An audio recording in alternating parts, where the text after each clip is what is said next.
Hi guys, welcome back. The topic we're going to study now is cirrhosis and its complications, and two queries that would straight away come from your patient would be: one, is it reversible? Doctor, if I stop drinking alcohol, I'm having alcoholic cirrhosis as per your diagnosis, would it ever go back to normal? The second question would be, most of the time, what are the chances of me dying, mortality rates? So let's look at these two answers. First and the foremost, guys, cirrhosis is reversible. Yes, it is reversible. That is good news from the patient's perspective. Studies have shown that with hepatitis C, if the antivirals are started on time, the multiplication of the virus, the replication rate will definitely be curtailed, and therefore hepatic cirrhosis, even if it has occurred, can be reversible. This is stark in contrast to what I've said earlier, that hepatitis C is one of the leading causes of requirement of liver transplantation. So that statement is definitely correct. But at the same time, if you intervene on time, the chances of progression will definitely be curtailed, and in some cases you could even have a reversal. At this juncture, I also want to tell you that hepatitis C is not a cytopathic virus. It is rather the autoimmunity that kicks in and the autoantibodies that come in, which contributes to this gradual onset damage. And because I said it is not a cytopathic virus, so you do not get acute hepatitis C, you get a chronic hepatitis C, and this gradual onset smoldering damage that occurs in the liver ultimately results in cirrhosis, but you are there to intervene and prevent the deterioration. Also, with respect to hemochromatosis, now this is a nasty disease that I've discussed with Wilson, but if we are using iron chelators on time, well, we can prevent worsening and we can have a reversal as well.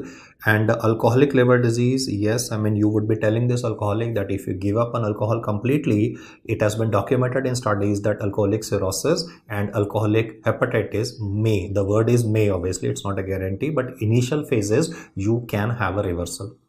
Now, we look at an alternative aspect. What are the chances of the patient dying? So there are various scores available by which we can determine the mortality in a patient of chronic liver disease, a cirrhotic patient, and also the need for orthoptic liver transplantation. You see, when I was a student your age, we used to read the traditional child pug score and we used to categorize them as category A, B, and C, and then talk about mortality and enlisting a patient for liver transplantation. But nowadays, what they love to ask in the exam is, instead of child pug score, regarding MELD score. In MELD score, it can tell you regarding the percentage of mortality. I'll tell you the mortality values as well that you need to remember for the exam. But first, we will look at the parameters. Two parameters which are common to all the scores.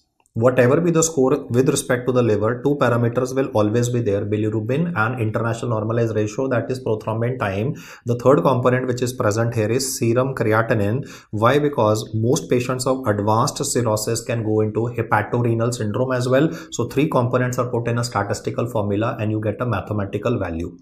They can ask you the lower limit, they can ask you the upper limit. The lower limit would be 6 and the upper limit would be 40, and higher is the value you would enlist the patient for orthoptic liver transplantation, and a patient with a higher score will definitely be getting a preference over a similar patient with similar expected lifespan. I mean, if you are having two patients with same comorbidities and one of them is having a higher score, then that person would be given a priority. But you see, the point is, cut off more than how much would you enlist for orthoptic liver transplantation. Then we have what is called as UNOS. This is called as not United Nations. In fact, I want you to remember this because a lot of guys confuse this with some kind of a United Nations body. This is called as United, right? United Network for Organ Sharing. According to United Network for Organ Sharing, you have to remember that if a person's score is more than 17, then he has to be enlisted. I'm not saying that he'll undergo a liver transplantation immediately, because liver is not something that somebody can order from Amazon or a Flipkart, right? We are talking about a deceased donor. We're talking about a brain dead person. So in those circumstances, scores more than 17, you need to enlist this person for a orthoptic liver transplantation. And the reference for this, because obviously a lot of guys will say, sir, there are different values given in different books. So I have here shown a reference from CMDT. I'll just zoom it in for your convenience. He says a MELD score of 17 or more is required for liver transplantation listing. It's simply the fact that with help of this score, we are able to determine the percentage chances of mortality. So now I will move up in the slide and explain to you regarding the mortality aspects. And one of them is important, the mathematical value from the exam perspective. If the score of the patient is between 20 to 29, there are approximately 20% chances. From 19.6, you can remember 20% chances. So easy remembering. With a score of between 20 to 29, there's approx 20% chances that the person can die. Now, if you compare this with another 10-point increase in the score, suddenly the score goes up, and it can vary obviously. If the score goes up to 30 to 39, the mortality rate will suddenly increase by almost 2.5 times or even more. So this jump of approximately 2.5 times of mortality is definitely of concern. That is why you can see that they were having a decision for keeping the scores on the lower side as a threshold for listing a patient for orthoptic liver transplantation. Again, I want to highlight, I'm not saying that more than 17 you'll do a liver transplantation tomorrow. You need to list, because obviously we are talking about a deceased donor in this particular case. Now, also remember, apart from mortality perspective, that there's another variant of MELD score that is called as MELD NA. So the components will still remain the same, but there are some variations also which are to be remembered. So I'll just write down for your practice. I mean, bilirubin, INR and serum creatinine have already been incorporated, but there are two additions which I want you to remember. One of the additions would definitely be serum sodium, and they've determined this on statistical values, that serum sodium values, especially on the lower side, tend to have people with the lower sodium values with the liver compromise are having a higher chances of mortality. And second would be need for kidney dialysis, need for HD, which is usually at least 2 to 3 times per week. So based on this, there are a lot of online calculators. All you need to do is click yes, no, or put in the mathematical values here, and it will give you a percentage chances of mortality of the patient. Once you get these scores right, then I also want you to remember regarding PELD score, because they would definitely like to incorporate the pediatric component as well. So in the pediatric component of the PELD score, again, bilirubin and INR would still be sharing the stage. I mean, these guys are anyway gonna be incorporated in any liver staging. But then we have a couple of parameters which are over and above this, which are to be remembered. So two A's will come in, that is albumin and age, and then would be growth failure. Most of the time in the exam, with respect to the liver topic, they love to ask about the various type of scores. Like in alcoholic hepatitis, I talked about discriminant scores / discriminant function. In fact, the person who gave that discriminant score, his name was Madry's, so they used the word Madry's score in the MCQ as well. I've given the mathematical values in alcoholic hepatitis. You can refer to that lecture. But the point is, Madry's discriminant score, discriminant function, is for severity of alcoholic hepatitis. MELD score, MELD NA and PELD score, they are used to determine percentage chances of mortality in a patient, and obviously enlisting a patient for orthoptic liver transplantation. And therefore, we will be able to identify cirrhosis in our patient.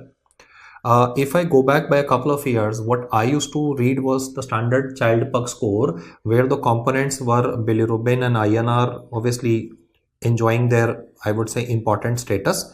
But then we were having 3 A's coming up, which are just being mentioned here for practice sake. One would be the values of albumin, and as albumin will progressively reduce, the severity of ascites in a patient will definitely keep on increasing. Initially, it will be medically responsive, then it will become medically refractory as well. And as the liver will get decompensated, the blood ammonia levels will start rising. So there would be a visible flapping tremor or asterixis occurring in the patient. And you will notice that all of these parameters will keep on getting deranged or increased with time, except for the value of albumin, which is one of the important parameters that we anyway use for chronic liver disease. At this juncture, I also want to say that the score of these patients can vary between 5 to 15. And in the exam, what they can do is just introduce some statistical data. So when it comes to category A patient, the score will be between 5 to 6, and we'll say this person is having compensated cirrhosis. When would we say that the person is going into a decompensated state? That would be the category or categorization class B coming up. When I say class B, then the scores would be anywhere in the range between 7 to 9. And if the scores go much higher than that, that is more than 10, then definitely the more complications will occur. So he can also put up, then when would you enlist a patient for orthoptic liver transplantation? Then the broad statement is category B or class B is the time when you should be enlisting a patient for orthoptic liver transplantation. What I say next is, according to Harrison, though in some books the value is given as 8, Harrison in italics mentions the fact he's taken a lower value. You know, there's no controversy with respect to this. It is just that some books might mention an average, some might mention the lower limit for enlisting a patient for orthoptic liver transplantation the moment the decompensation starts occurring in a person. Because if you wait, then the complications in the form of encephalopathy will develop, or bleeding manifestations will occur, and coagulopathy in liver disease can be really nasty. You will have to give fresh frozen plasma to the patient, failing which the coagulogram will never come back to normal, and therefore this person can be having life-threatening bleed as well. And life-threatening bleed is again a disaster, because if he's having internal GI bleeding, then internal GI bleeding will contribute to more bacterial growth.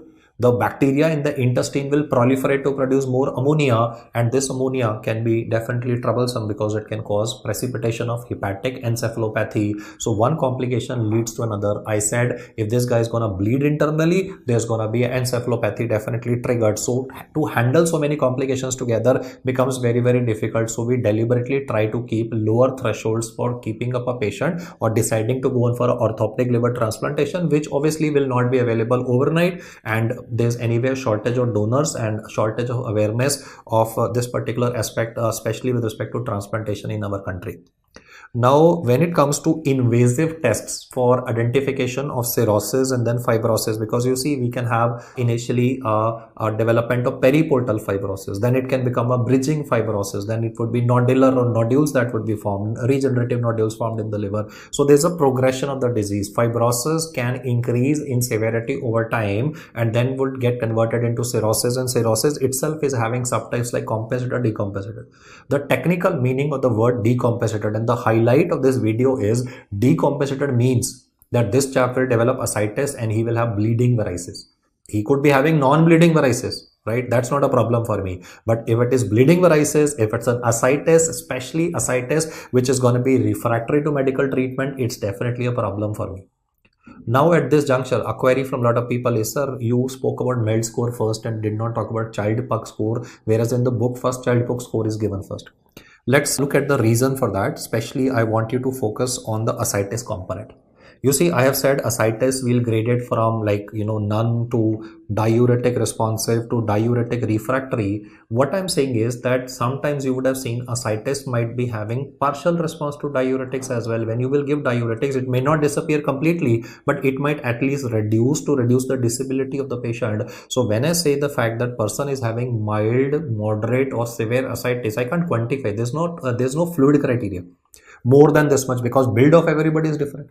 So there is a bias that comes in big time with respect to the severity of ascites and the severity of encephalopathy. You see, if I say somebody is having encephalopathy, and if I say it is grade 1, grade 2, grade 3, grade 4, there can be errors of judgment between two doctors. You see, I could be saying it's a grade 4 encephalopathy. You might be saying, no sir, it looks like grade 2 encephalopathy. Or ascites looks moderate. I might be saying it looks severe. There's no rationalization. So per se, I want to say that these two components of the child pug score, encephalopathy and ascites, bilirubin is not a problem because it's a mathematical absolute number. Albumin, INR, these are mathematical values. So you can grade them. Okay, less than this much, more than this much. But for ascites or for encephalopathy, patient is unconscious. I can't say he's having more encephalopathy versus less encephalopathy. So there's a bias which comes in because of the grading, inherent bias present in the score, which is the reason why this was mentioned subsequently, and that's what the textbook says. And this also explains the fact that nowadays why is he not asking about child score is not because that it is old. It has an inherent bias in it, whereas when it comes to MELD score, the bias is relatively lesser because we're looking at finite integers, we're looking at finite values. Now, as I said, a patient will be having periportal fibrosis, then a subsequent bridging, and then there could be a nodular regenerative changes occurring in the liver, especially with respect to alcohol. There can be micronodular cirrhosis. So we will also look at some of the invasive ways by which we can identify that there is a fibrosis/cirrhosis occurring in a patient. One of them is obviously a liver biopsy. Liver biopsy must always be done ultrasound guided. And prior to doing this, coagulogram administration and correction is important. I mean, you might have to give fresh frozen plasma to the patient to bring the coagulogram back to normal before you decide to poke the liver. If he says what will be the preferred site at which you would be introducing the needle. You would be making the patient lie down like this with one arm behind the head of the patient. You can clearly then see the anterior axillary line, the posterior axillary line, and you would be proceeding in the mid axillary line.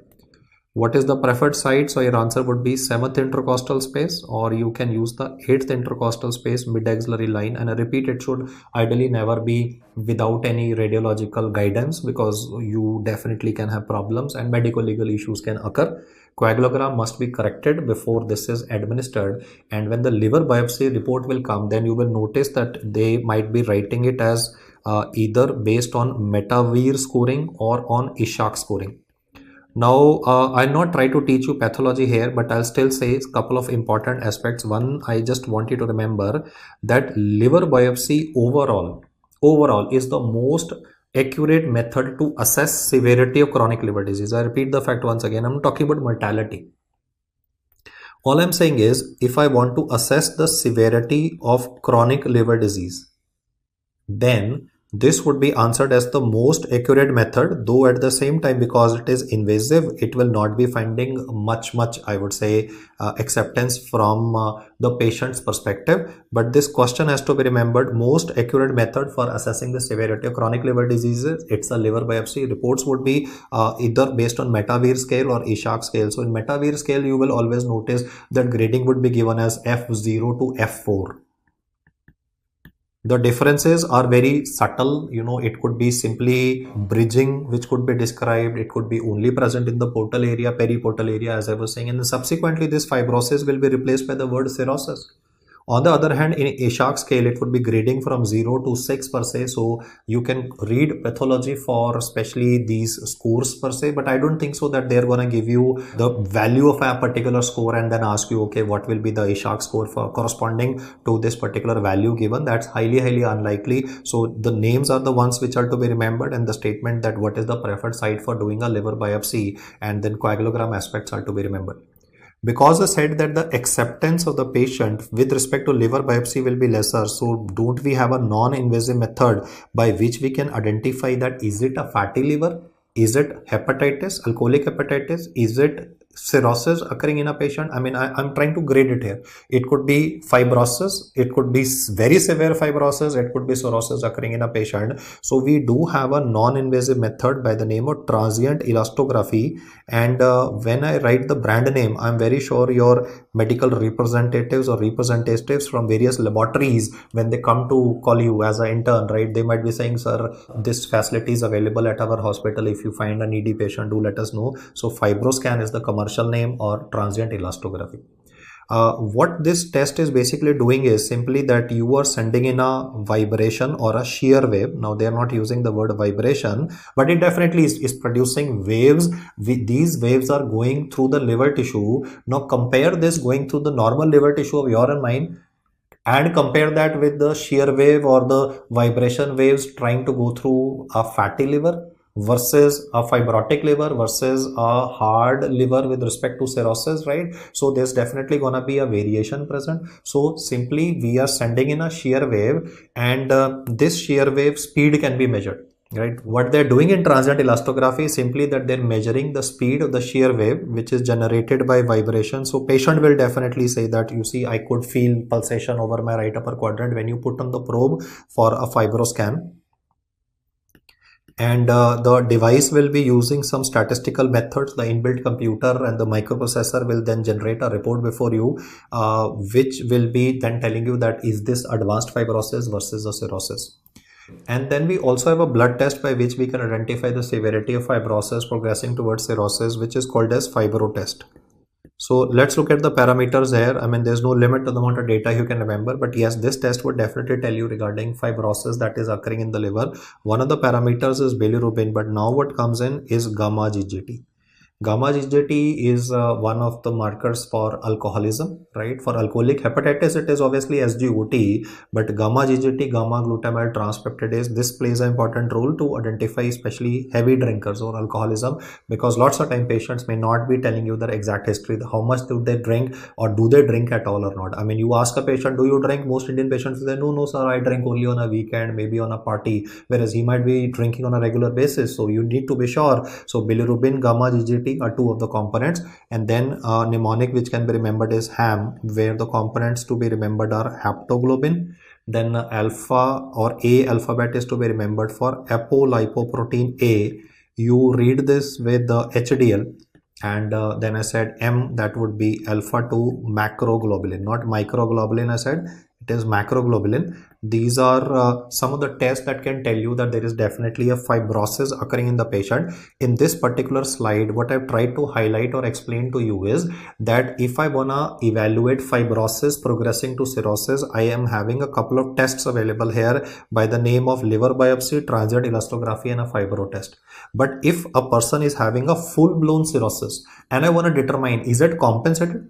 Is it decompensated? Then it's not a liver biopsy. Liver biopsy will only tell you fibrosis, no? It will tell you severity of fibrosis. It will say it's a full-blown cirrhosis, hepatic cells have been activated, but it cannot differentiate between the severity of cirrhosis per se. So the message is, if the question focuses on the mortality with respect to cirrhosis, compensation versus decompensation, answer it as MELD score or MELD NS score, or for that matter of fact, child pug score.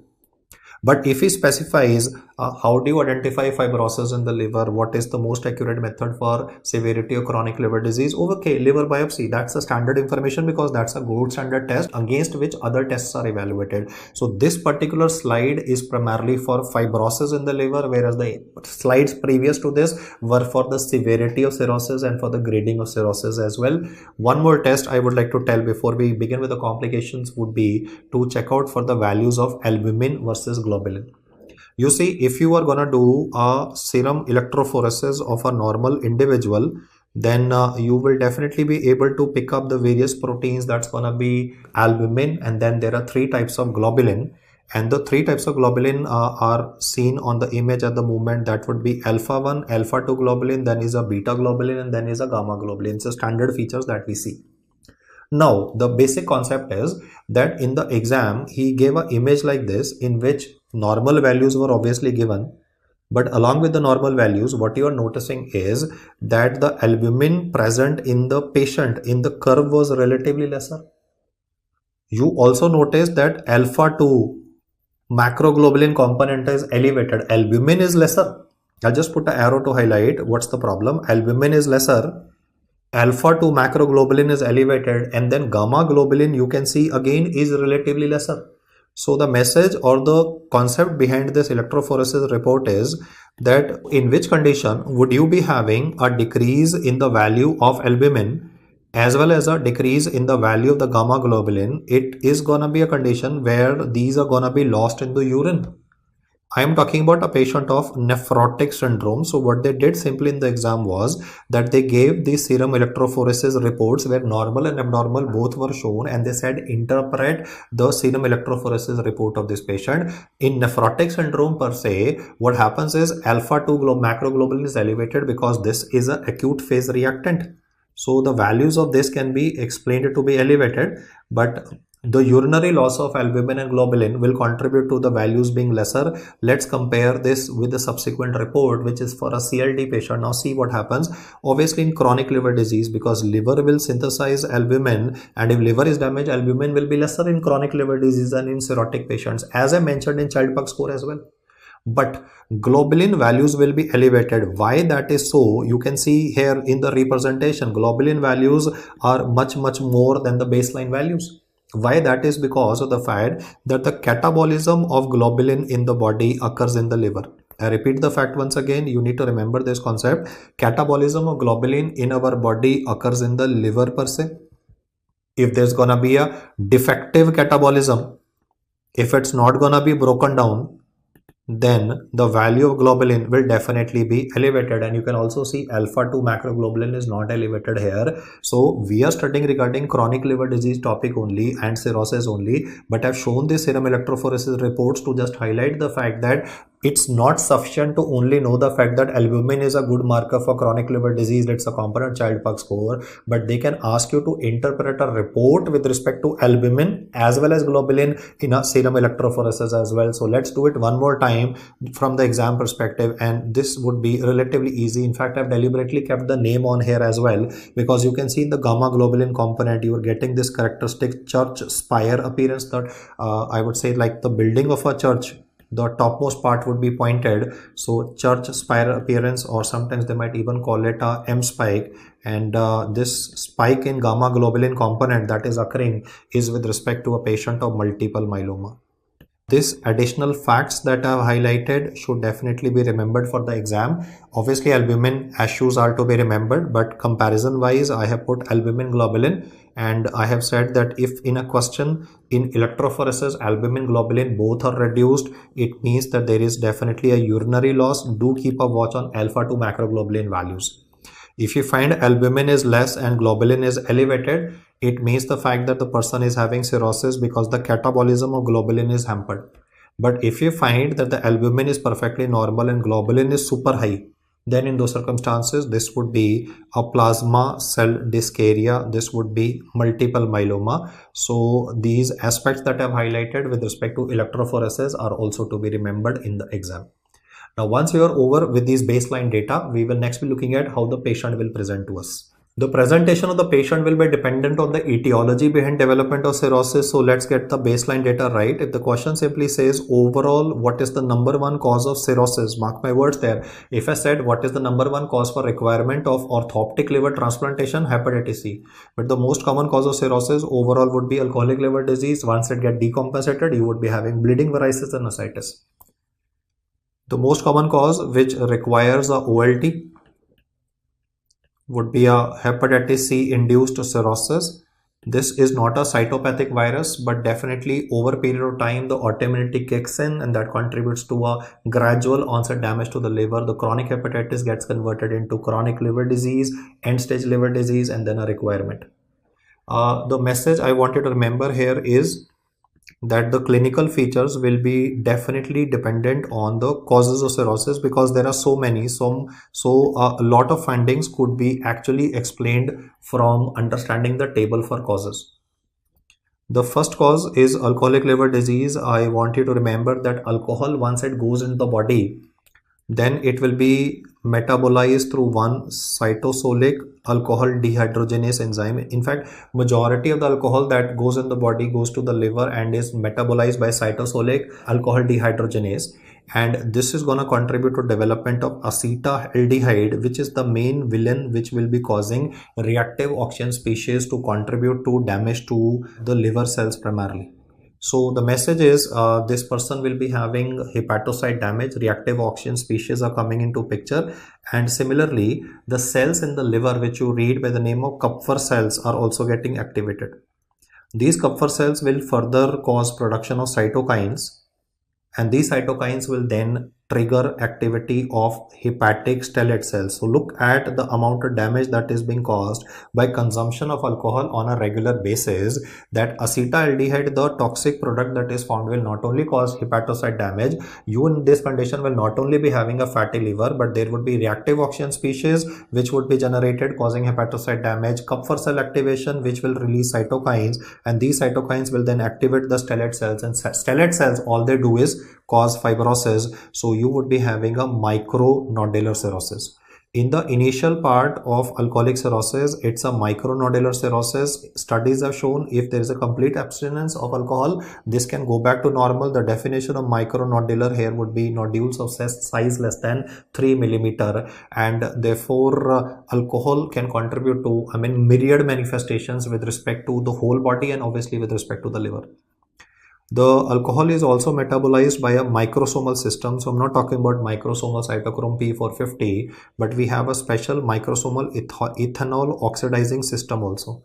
In fact, this is itself a question that is incorporating, I would say, basic sciences plus the clinical domain, because ultimately he can ask you not only features of alcoholic cirrhosis, which I'll explain to you, ranging from muscle wasting to spider nevi to development of decompensation causing caput medusae, but he can incorporate these aspects which I've highlighted as well. The third method by which the liver will be handling alcohol will be with help of peroxisomes, and this would be neutralization by peroxisomal catalase. After alcoholic liver disease and how it causes development of liver cirrhosis, the hepatotrophic viruses come in. Hepatitis B, C and D. Obviously D will not occur alone, but a combination with B, the co-infection superinfection component, can contribute to substantial liver damage.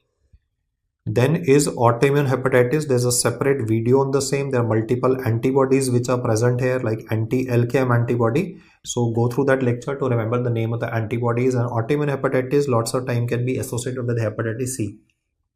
Then we can be having primary biliary cholangitis, and that can deteriorate into primary biliary cirrhosis. So I'm talking about primary biliary cirrhosis, secondary biliary cirrhosis, and primary sclerosing cholangitis. This is again discussed separately in form of separate videos.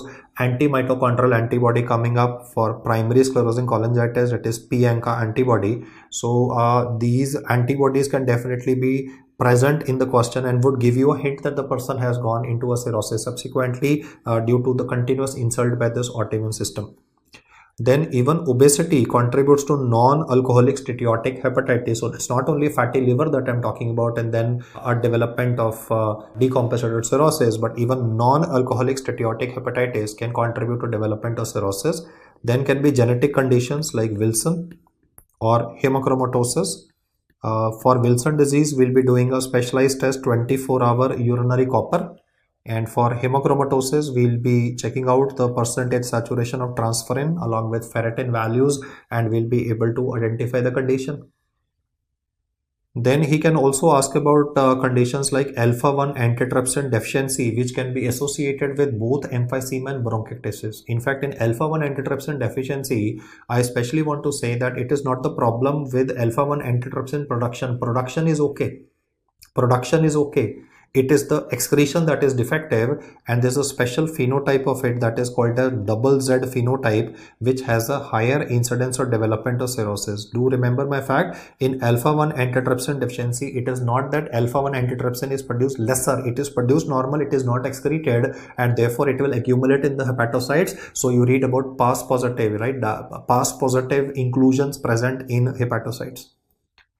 Then is cardiac cirrhosis. This is definitely rare. I'll draw a line diagram for this in my subsequent slide, but because rare is what the examiners love to ask, so you need to remember COPD patients could be having cardiac cirrhosis, which is taught in pathology as nutmeg liver. And if no cause is determined, I mean you're not able to determine any cause, then we will call it cryptogenic cirrhosis. In fact, the earlier times, cryptogenic cirrhosis diagnosis was very common, but now the incidence has gone down because a lot of these cryptogenic cirrhosis were patients of non-alcoholic steatotic hepatitis, which was a condition which was not well recognized earlier.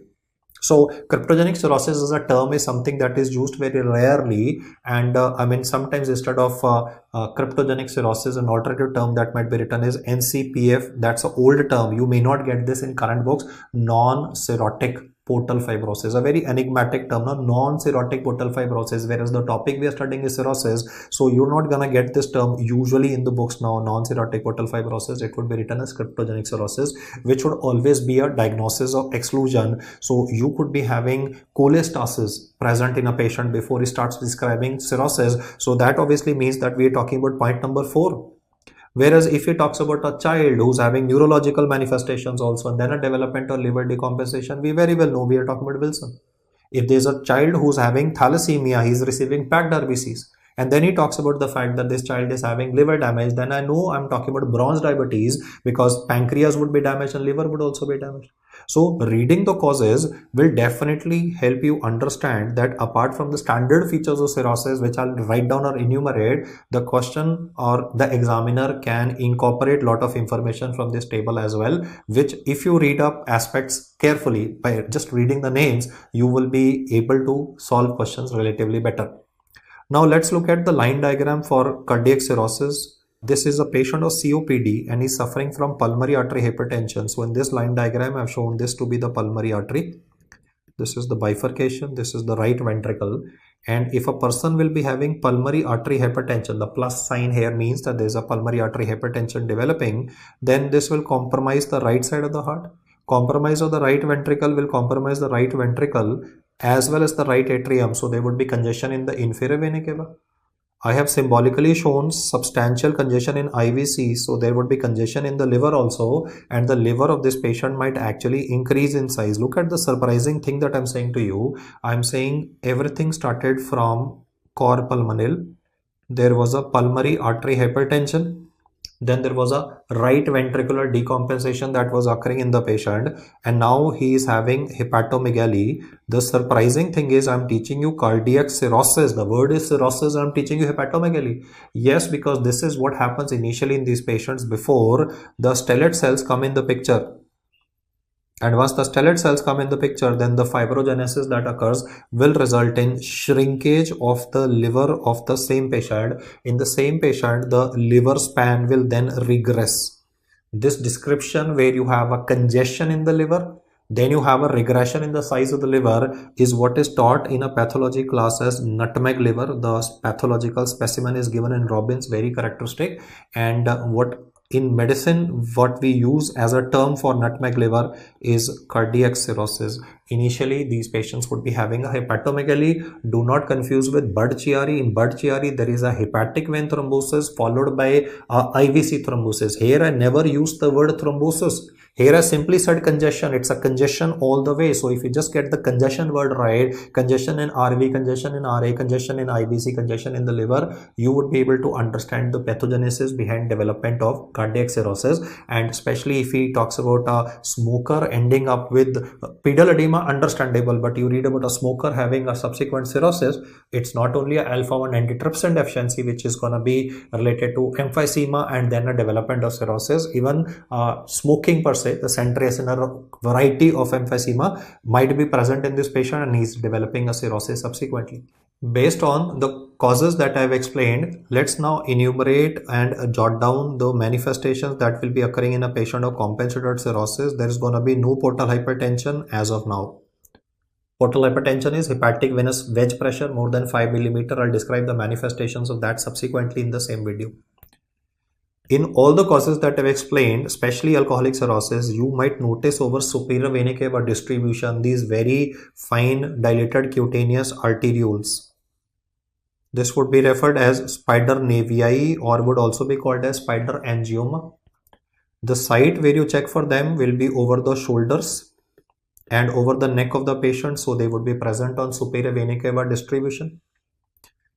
The standard question will say which hormone is involved in pathogenesis of spider nevi, so that would be estrogen.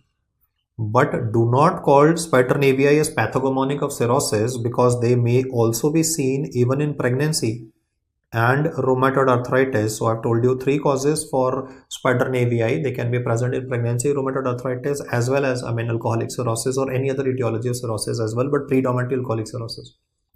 If you press on the central, you see there is a central filling arteriole in this case. If you press on it, it will blanch. But when you let it go, it will start filling from inside to outside. I repeat the fact once again. I said there's a central filling arteriole present here. Don't mix it with caput medusae. I'm not talking about portal hypertension at the moment. I'm not talking about area of the umbilicus. I am talking about shoulders of the patient, neck area of the patient. If I press upon this particular central cutaneous arteriole and if I let it go, everything will blanch because the feeding arteriole is gone. But when I let it go, then the blood supply that will occur here, the flow of blood will be from inside to out because that's the feeding vessel which is present here. Other features that may be present in the case apart from spider nevi or spider angiomas would be palmar erythema. You will notice areas of redness and some areas of, I would say, blanching present alternatively in the palms. Then in the ring finger of these patients, you will be having Dupuytren's contracture. You very well know Dupuytren's contracture can begin in the ring finger and then can involve the little finger as well. The 4th manifestation would be clubbing. Now traditionally we read about clubbing in patients who are suffering from, let me say, tetralogy of Fallot or lung abscess. So it's mainly cardio and respiratory causes where we study about clubbing, but I'm teaching you a liver condition contributing to clubbing. You see, lots of time there can be development of release of platelet derived growth factor due to conditions which are beyond cardiac and respiratory system. So we get clubbing not only in cirrhotics but even in inflammatory bowel disease. It is platelet derived growth factor. It causes proliferation of tissues at the base of the nail. So you could be having a bulbous appearance of the nail. So clubbing can be present in GI conditions as well. For the fifth point, I want to say that this is mainly seen with alcoholic cirrhotic patients of parotid enlargement. You see, in alcoholic patients, you usually have a fatty liver. So studies have shown that you not only have a fatty liver, but you also have more fat in the parotid. It has been documented on, post-mortem of an alcoholic patient. He died, let me say, because of a varicose bleed, and the post-mortem, his parotid gland was removed and was subjected to pathological examination. So they have demonstrated in alcoholic cirrhotics, there is a interstromal fatty infiltrate present. So the explanation for this is simply that just like you have fat deposition in the liver, you could be having fat deposition in the parotid. So bilateral parotid enlargement can be seen especially in patients who are having alcoholic cirrhosis. Then there will be a testicular atrophy. Now he may not write the word testicular atrophy, but he will write a manifestation of it in a male patient. That would be gynecomastia. Along with gynecomastia, there will also be written decreased body hair. There will also be muscle wasting, which will be predominant proximal muscle wasting and temporal muscle wasting present in this patient. Point number 7, though I've said verbally, I'm highlighting it here. Muscle wasting would be present, and the areas where you will be usually able to see it, and patient himself will say that, picking up objects is difficult for me. So proximal muscle wasting and temporal muscle wasting will be predominantly present. You will notice here I've not spoken about jaundice. I'm not spoken about splenomegaly. I'm not talking about ascites. I'm not talking about bleeding esophageal varices, hepatorenal, hepatopulmonary syndrome, because they all are features that would be encountered in decompensated cirrhosis. What I have explained to you at the moment are features of compensated cirrhosis in a patient, which could either be given in image-based question, very easy to pick up. You can very well see we are not having asterixes in compensated cirrhosis. That would occur when there's a decompensation occurring over a period of time. Like this guy has a GI bleed. So the GI bleed will contribute to more nutrition to the bacteria of the gut, because blood is a very, very good culture media. So if the bacteria will multiply, there will be more production of ammonia, and more ammonia will trigger hepatic encephalopathy. So if he bleeds, there is an encephalopathy component. So one complication after the other will occur. So this is the time when I will inform the patient to obviously, give up on alcohol, or if another factor is present, I'll try to intervene and prevent the deterioration. And this is the time when we can obviously introduce the concept of orthoptic liver transplantation before the patient. I'm not saying we'll do a liver transplantation right away, but at least the awareness of the patient should be there that he has to give up on all kind of risk factors, and there is definitely a treatment available. Otherwise, it's a progressively downhill course from now. If he goes into decompensation, then 50% of these patients would be dead over next 3 to 4 years. I repeat the fact once again. If he goes into decompensation from here onwards, 50% of these patients would be dead over the next 3 to 4 years. One of the striking features that you would always get in a patient of decompensated cirrhosis would be a development of portal hypertension. You see, esophageal varices, when they develop initially, will be non-bleeding.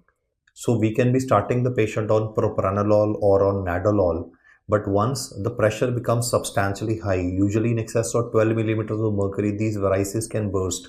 Therefore, patient could be having life-threatening hematemesis, and then subsequently there can even be development of hemorrhagic shock. So we definitely need to take interventions for management of this patient. Once there is a development of decompensated cirrhosis in a patient, that implies portal hypertension has already developed in the patient, and therefore there would be development of varices. The pressure in the portal vein should be more than 12 millimeters of mercury to contribute to development of varices, and they can rupture as well.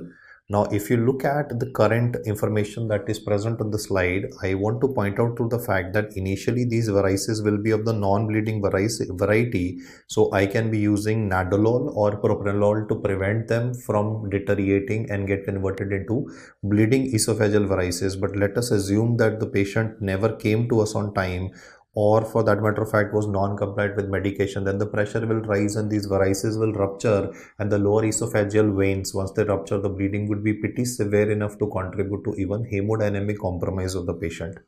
Subsequently, in fact, in most of the patients, there will also be a development of coagulopathy, which will not respond to vitamin K, and you will have to give fresh frozen plasma for the management of this patient. So instead of describing the child puck score to categorize whether it's going to be a patient having compensated or decompensated cirrhosis, here I'm trying to highlight before you that what clinical findings would tell you that the patient has become now decompensated.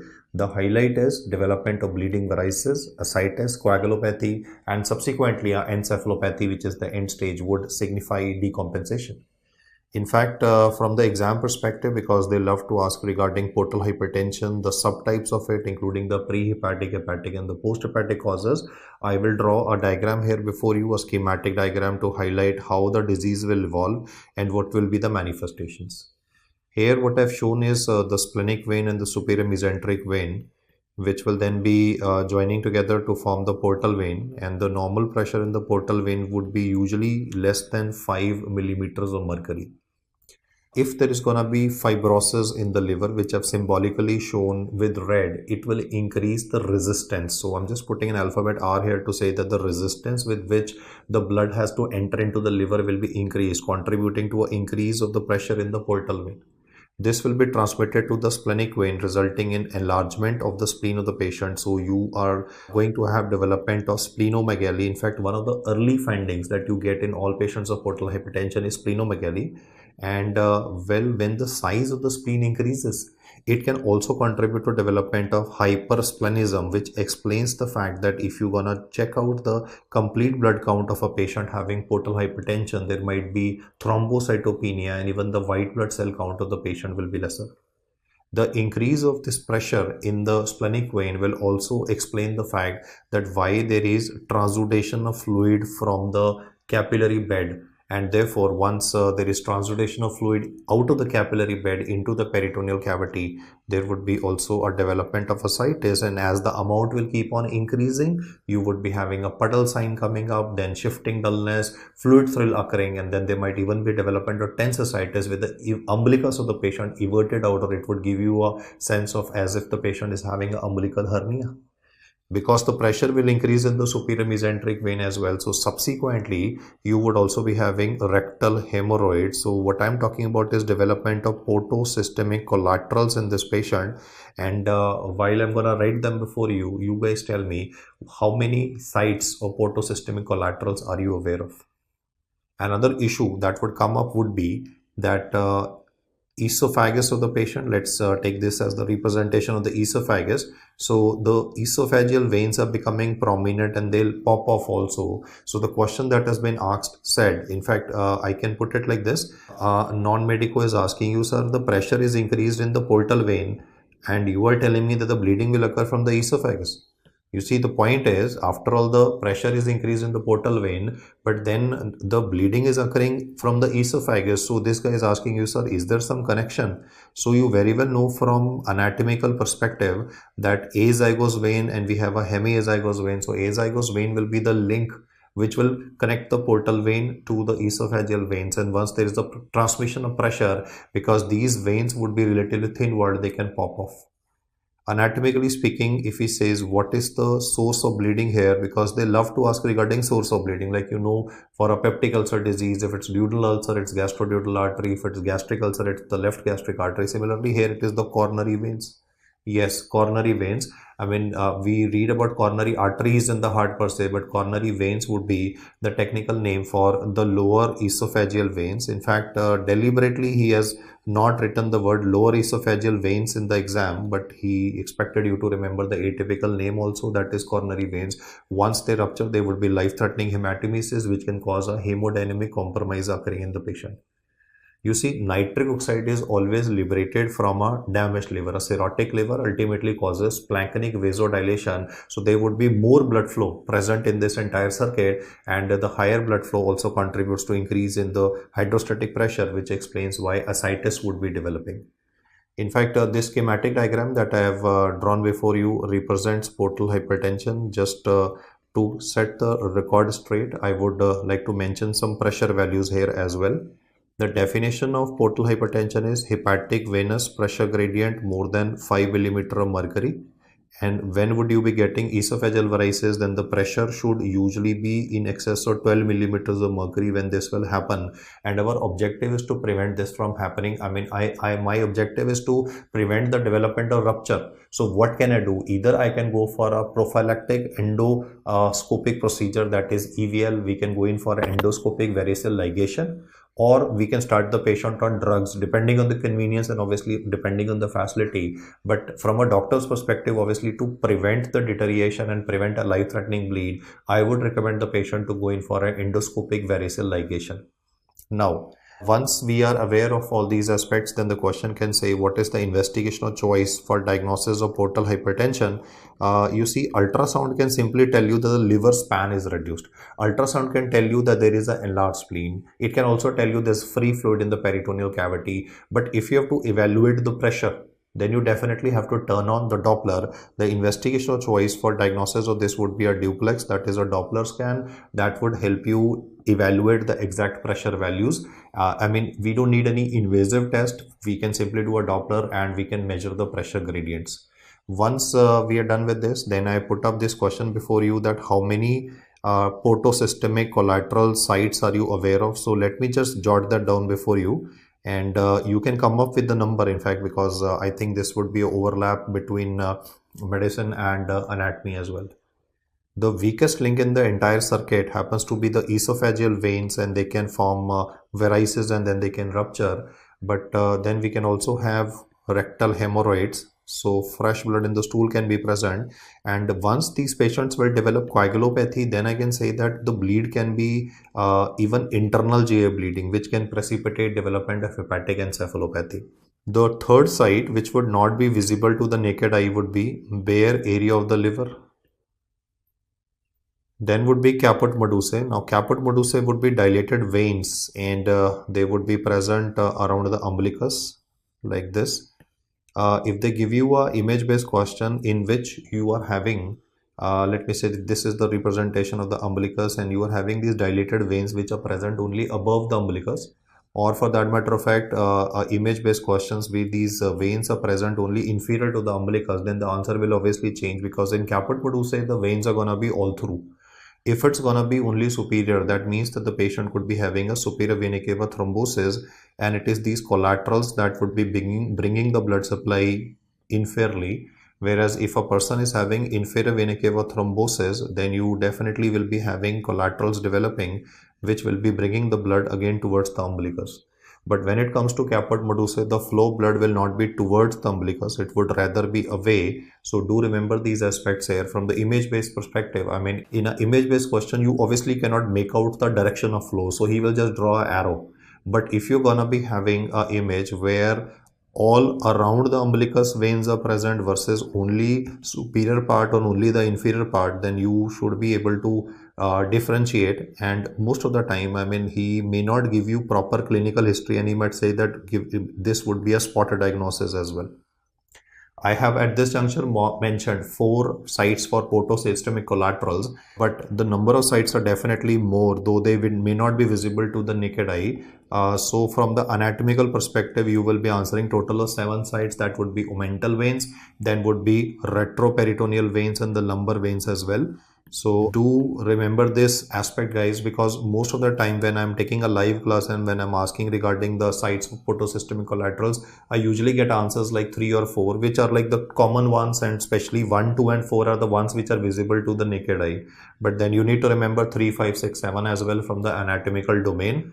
I have also sensitized here you to the fact that if the question simply says what is the number 1 cause of hematemesis versus a question that is mentioning that there is life-threatening hematemesis and on examination patient is having a splenomegaly, the answers will be definitely grossly different. I mean, every time you read about life-threatening bleed, obviously peptic ulcer comes to mind.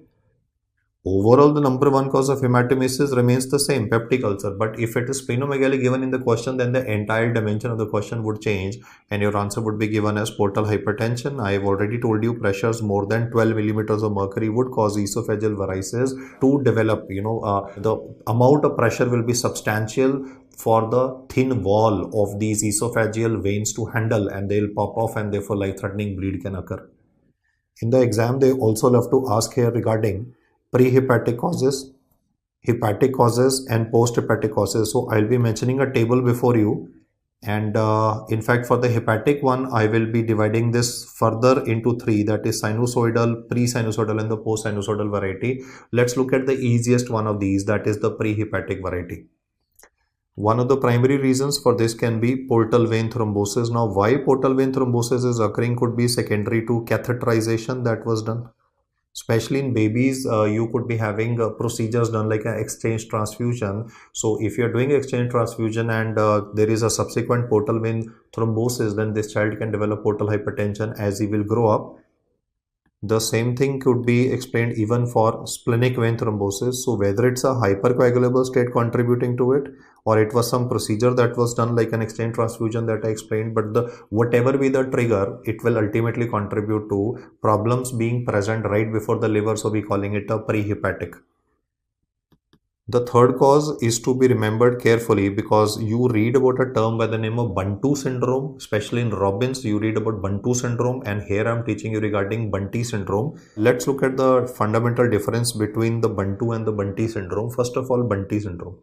This condition is, I would say, idiopathic and is more common in Japan, whereas when it comes to Bantu syndrome, you're gonna read it mainly with respect to Africa, where they will be using iron utensils. Remember Indian childhood cirrhosis? Indian childhood cirrhosis is a condition in the Indian subcontinent where the milk of the patient or the water of the entire family is stored in brass utensils. Brass is a alloy of copper, so dietary intake of copper will be more. So in Indian childhood cirrhosis, it is the dietary intake of copper that is increased. But when it comes to Bantu syndrome, this would be mainly found in Africa. This is iron overload, so you always read cirrhosis, and this would be mainly consumption of, I would say, beer, locally brewed beer, which is stored in iron utensils. So do remember this fundamental difference as well. I said Bantu syndrome is iron intake that is increased, whereas Bunty is in Japan and this is idiopathic, will be having a massive splenomegaly. And because of, the close terms Bunty versus Bantu, I mean, the fundamental differences should definitely be remembered by you. This Bunty syndrome will usually have a massive splenomegaly, and important causes of massive splenomegaly that you need to remember for exam, apart from Kala-Azar, would be Gaucher's, chronic myeloid leukemia. I repeat again, in pediatric age group, it's okay, neurodegeneration, Gaucher's, but then chronic myeloid leukemia has to be remembered. Then Bunty syndrome is anyway additional fact which is to be remembered. And now let us look at the hepatic causes, which are important ones. Especially the big one that I'll put up here would be cirrhosis, which would be classified as a sinusoidal cause. Any etiology of cirrhosis that I explained to you, it could be alcoholic cirrhosis described, or it could be even biliary cirrhosis, or it could be secondary to Wilson disease, but the point is still right, sinusoidal cause would be cirrhosis. And then we will focus on the pre-sinusoidal causes and the post-sinusoidal causes, which deliberately are asked in the exam because there's a high probability that you might mistake pre-sinusoidal for prehepatic. You see, I'm not talking about now the problem in the portal vein or problem in the splenic vein. I'm talking about inside the sinusoids, but it's just prior to this. What I'm talking, or what I imply by pre-sinusoidal would be that there could be schistosomiasis, parasitic infestation. So the physical obstruction just at the level of sinusoids would be classified as pre-sinusoidal. Let's look at post-sinusoidal. Now, this particular patient could have received radiation for various reasons to the abdomen. Radiation can cause damage to local sinusoids anatomy, and therefore there could be a development of cirrhosis and subsequently a portal hypertension also. In fact, radiation itself is a risk factor for cirrhosis, but it can cause post-sinusoidal damage. Then I'm talking about poor quality herbal teas. You see, lots of time these herbal teas which may be sold may not be the ones which are, I would say, good for health, they might be having lot of toxins also, which can contribute to development of damage to the liver, and then subsequently portal hypertension ensues. In fact, from PSM perspective, I think you too remember about endemic ascites. You read about pyrrolizidone alkaloids. These pyrrolizidone alkaloids, they contribute to development of endemic ascites, and this is again classified as a post-sinusoidal cause. Coming to the post-hepatic causes, they are again relatively simple and straightforward. I don't see people making any mistakes on the extreme right-hand side. Budd-Chiari syndrome, which is a separate discussion that I have said. Then would be inferior vena cava webs. You see, after all, if there's going to be a web in the IVC, it will cause a physical obstruction. So proximally, the portal vein pressure will start increasing. Then can be cardiac causes. He could describe restrictive cardiomyopathy, where there could be fibrosis in the muscle, it could be constrictive pericarditis. The common thing between the two diseases that I mentioned is that the compliance of the heart is reduced. Both the compliance of the left and the right side is reduced. At the moment, I'm focusing on the right side of the heart. Once the compliance is on the lower side, the blood will not be able to enter into the heart, and therefore the congestion will be transmitted to the portal vein as well. So this table is primarily artificial categorization of portal hypertension into prehepatic, hepatic and post-hepatic causes. And from the exam perspective, I especially want you to be particular about the fact that pre-sinusoidal is not same as prehepatic, and similarly post-sinusoidal is not same as post-hepatic. I mean, there are fundamental anatomical differences which are present here, and they are the ones which are more likely to be asked as compared to the pre and the post-hepatic, which is more of medical college stuff. Now let us assume that our patient has ended up with development of varices, but thankfully at the moment the pressure is less than 12 or just bordering 12 and the esophageal veins are still holding out. Then for non-bleeding esophageal varices, there are two approaches that I can be using. One can be endoscopic procedure. We can go in for an endoscopic variceal ligation, or we can be starting with drugs for the patient. It could either be nadolol, or instead of nadolol we can be using propranolol. I would prefer going in for an endoscopic variceal ligation over the usage of drugs, because drugs are something which a person may not be very compliant with, and in endoscopic variceal ligation we are very much sure that we have taken care of all the veins which were likely to rupture, so the chances of the patient deteriorating or suddenly ending up with hemodynamic compromise will be relatively lesser. But he says that depending on the convenience of the patient, either of the two approaches can be used. Now, unfortunately, the patient did not listen to any of the two advices from us, or he came late. Then there would be a rupture and there would be a development of bleeding esophageal varices. In these circumstances, he might give you a situation where there's a hemodynamic compromise, and the question will say, what is the first step for management of this patient? So since we're having a substantial drop in blood pressure, I would like to go in for a massive blood transfusion. But that's definitely gonna take some time, because even if I place an order for a MBT, the blood bank may not be having that particular blood group, or it will, even if they have the resources, it will take some minutes for them to mobilize those resources and send the packs of massive blood transfusion to you. So meanwhile, you can secure a gray cannula access, preferably put two wide bore cannulas in a patient, and give IV fluid, which will be normal saline. Especially in decompensated shock, we prefer using normal saline in the patient, and the main treatment for this case would be massive blood transfusion. And even in MCQs, if he makes you select between massive blood transfusion and fluid resuscitation, then you can very well understand if a person is losing large volume of blood, then we need to replace it with blood only. So massive blood transfusion would be the initial step for management, and then I would like to use drugs which are vasoconstrictors. Now, what these vasoconstrictors will do is that they will neutralize the splanchnic vasodilation, which is the troublesome fact in portal hypertension. You see, splanchnic circulation is dilated. Thanks to nitric oxide, I would like to neutralize it. When I give octreotide in the patient, what it will do is it will act on the splenic vessels, that is mainly the arteries, and therefore if the arteries get constricted, the venous flow will be itself reduced. Plus, when it will act on the veins, it will again cause a venoconstriction. So I'm having two effects here. I'm acting on the arteries also, I'm acting on the veins as well, and thereby by reducing the flow and neutralizing the splanchnic vasodilation, the chances of rupture will be substantially minimized. And then we can go in for a upper J endoscopy, and depending on whatever is the preference of I would say the gastroenterologist at that point of time, either of the two procedures can be done. Either we will simply use the word EVL, that is endoscopic variceal ligation, or some people will be more comfortable, especially if the bleeding is extensive, with performing sclerotherapy. For sclerotherapy, what is the agent that will be injected? Then this would be ethanolamine oleate. In fact, they can ask about, though it's more of, I would say, instead of asking you about sclerosing agents that are used in gastroenterology, they are more likely to ask you regarding sclerosing agents that would be used in varicose veins initially. But then the common name that comes up is anyway ethanolamine oleate, and either of the two procedures can be done.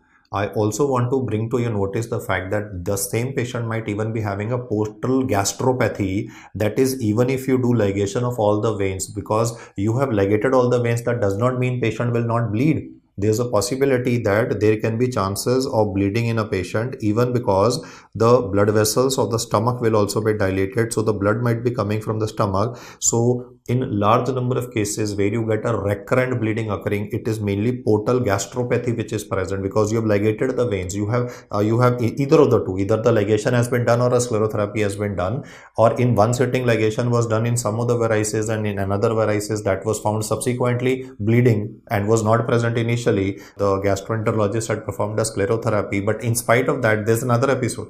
That means the fact that the problem is not in the esophagus but is in the stomach of the patient. There's a portal gastropathy component, so chances of bleed in the patient will definitely be increased. Here I've highlighted 3 questions. If he simply says a person with bleeding varices is having hemodynamic compromise, what would you like to do first? So the initial treatment that I would like to offer for my patient would be a massive blood transfusion, and obviously pending that fluid resuscitation. Also here the concept of permissive hypotension would come up.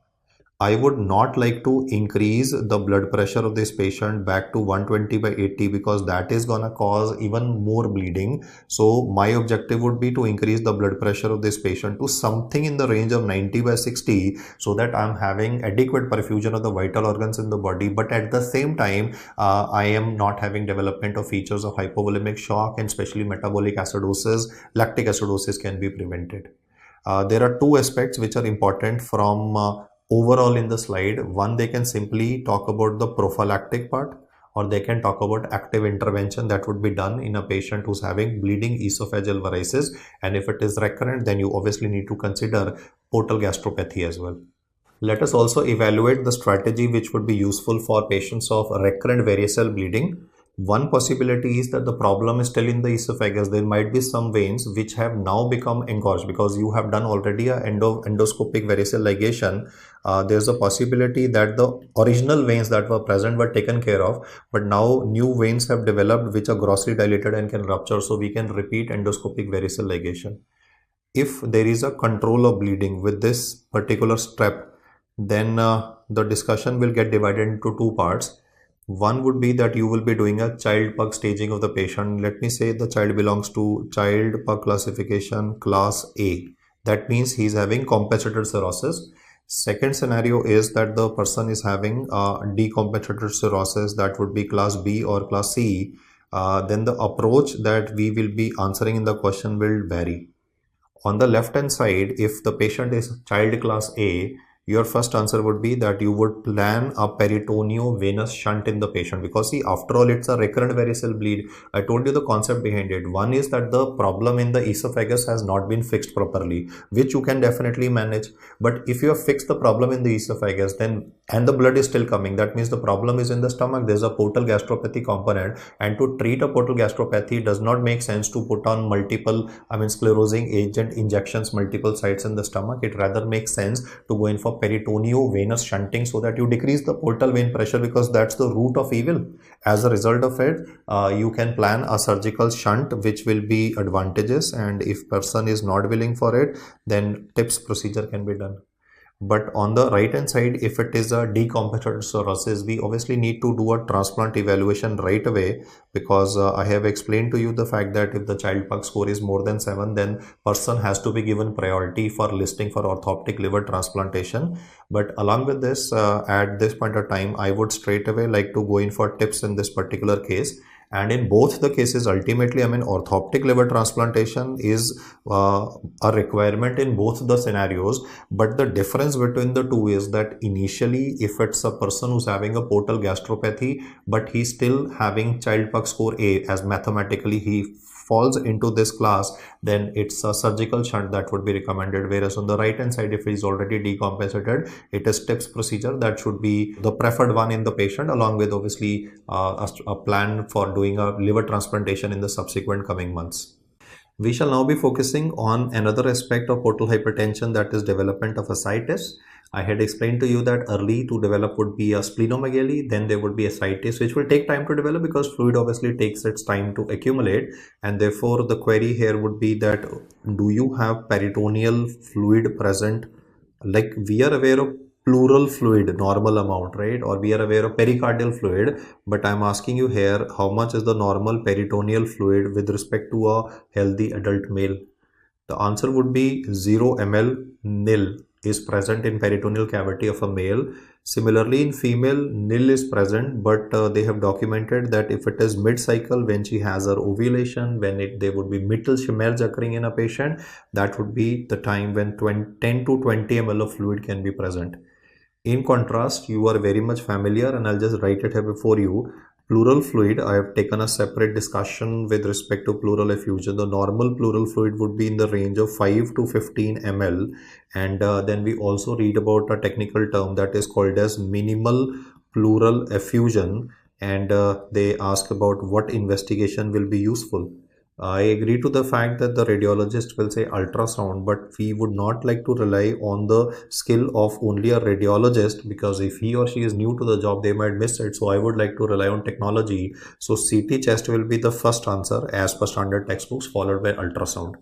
Similarly, when you read about pericardial fluid, how much is the normal fluid outside the heart? Then for lubrication purposes outside the heart, the normal amount of fluid would be in the range of 20 to 50 ml. Anything more than that would be classified as a pericardial effusion.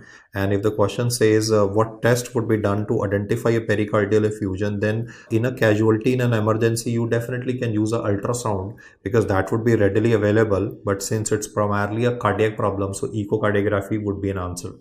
Now, since I mentioned the word minimal pleural effusion and I've spoken regarding CT chest being used, I can put up a question here before you that how much ml of fluid should be present in the peritoneal cavity for it to become, I would say, clinically detectable, in a sense that the patient would be aware. You see, if you are already having a suspicion that a person might be having a developed ascites secondary to portal hypertension, and you already know somebody is having ovarian cancer can metastasize to the peritoneum, so you will try to pick up the puddle sign. So I am not at the moment asking you about puddle sign. Puddle sign, the range is about 100 to 120 ml. So I agree to the fact that puddle sign can definitely pick up. The statement is puddle sign can pick up how much ml of fluid or more than how much ml of fluid. Answer is 100 to 120 ml. I repeat my fact again. Puddle sign can pick up how much ml of fluid, that is more than 100 ml. Obviously, ultrasound would be much superior as compared to puddle sign. But my question was, how much should be the fluid present to be clinically detectable? Then it is a huge amount. Most of the time the fluid should be about 1500 to 2000 ml for it to be clinically detected. I repeat the statement once again. There are two separate aspects. Puddle sign can pick up as little as 100 to 120 ml. That is only when you are having a suspicion in advance. But suppose you are not aware of the fact that the person is a drinker, is having alcoholic cirrhosis, or is having any problem with his liver, and you have a patient coming into your OPD, then you might think that the person might be having just obesity, centripetal obesity, because of which there might be impression that he is having a big belly. So the point is, from clinical detection perspective, if he says what is the minimum amount of fluid to be present clinically, I'm quoting Harrison here. Harrison says 1500 ml and Hutchinson, the clinical method book, says 2000 ml. So let's go forwards and this concept will become much more clear to you. I said puddle sign, if you are clinically picking up a case with respect to suspicion for a stomach cancer, carcinomatosis, which has metastasized to the peritoneal cavity, then okay, I mean, you will be definitely using a puddle sign for evaluation. When the amount of fluid will increase to approximately 500 ml, though it will depend on the weight and the build of an individual. You see, somebody is short height, it might come even at less than 500 ml, but assuming an average side, I would say something in the range of about 500 ml to 1000, you would be having shifting dullness. Another feature which can be having a high level of false positives is fluid thrill. In fact, nowadays, instead of using the word fluid thrill, you will read the word fluid wave sign. You will require cooperation of either the patient, or there should be two doctors who are working in tandem to evaluate this person of ascites, and one doctor will be keeping his hand in the middle of the tummy, because when you are flicking the flanks of the patient, the transmissions of the vibrations in the fluid will be transmitted to the opposite side. But why are you keeping a hand in the middle of the tummy of the patient is mainly to cut off the vibrations that might be transmitted by the fat in the abdomen. I want to highlight this fact that high amount of false positives with respect to fluid thrill can be present, especially in people who are having incisional hernia, patients who are having a gross centripetal obesity, so, and especially grand multiparas as well. So don't give too much importance to presence of fluid thrill alone in a person. But what you will definitely notice in a person of ascites will be that the superficial veins of the anterior abdominal wall will initially start becoming prominent. In fact, they will become so prominent that you will get tempted. I mean, I'm not saying that you will, but I'm saying they will be so prominent that it will look like you can cannulate them, and gradually they will become tortuous. And as the magnitude of fluid or the amount of fluid will increase, the umbilicus of the patient will also appear everted. Subsequently, there can also be development of respiratory distress in a patient, because the same patient will then deteriorate into tense ascites. And the bad news is that whatever fluid is present in the peritoneal cavity at the movement, some of this can move via the fenestrations of the diaphragm into the pleural cavity, and therefore you could also be having a development of respiratory distress. I'm using a very peculiar term, hepatic hydrothorax. The concept, I'll repeat once again, the fluid in the peritoneal cavity will move via the fenestrations in the diaphragm into the pleural cavity, because after all, the both cavities are in communication via these fenestrations in the diaphragm, and therefore hepatic hydrothorax will occur, which will explain the respiratory distress that develops in the patient. The amount will substantially increase. I mean, it will increase to 1500 ml, then 2000 ml, and can be even much more than that also. So in fact, in our clinical practice, we see patients who might be having 4 liters, 5 liters of fluid in peritoneal cavity. But as I quoted Harrison, I mean, this statement is definitely to be remembered, and this is different from the statement that I made for puddle sign, which I've emphasized substantially before you. Because if you are having a warning from, I would say, the clinical history of the patient, you will anyway be doing a puddle sign. But if you have not elicited puddle sign, because you don't do that in every patient in the routine OPD, right? So in those circumstances, 1500 ml is the substantial amount of fluid. The technical word is minimum fluid, which should be present in the peritoneal cavity to be clinically detected. I have given a similar kind of description even for pleural effusion, how much fluid should be present in the pleural cavity for clinical detection. And I'll not say the values there, because I want you to go and check out the pleural effusion discussion as well. So I reiterate my statement. Minimal fluid to be present in the peritoneal cavity to be clinically detected is approximately 1500 ml as per Harrison volume 1, and in Hutchinson clinical methods it is given to be 2000 ml.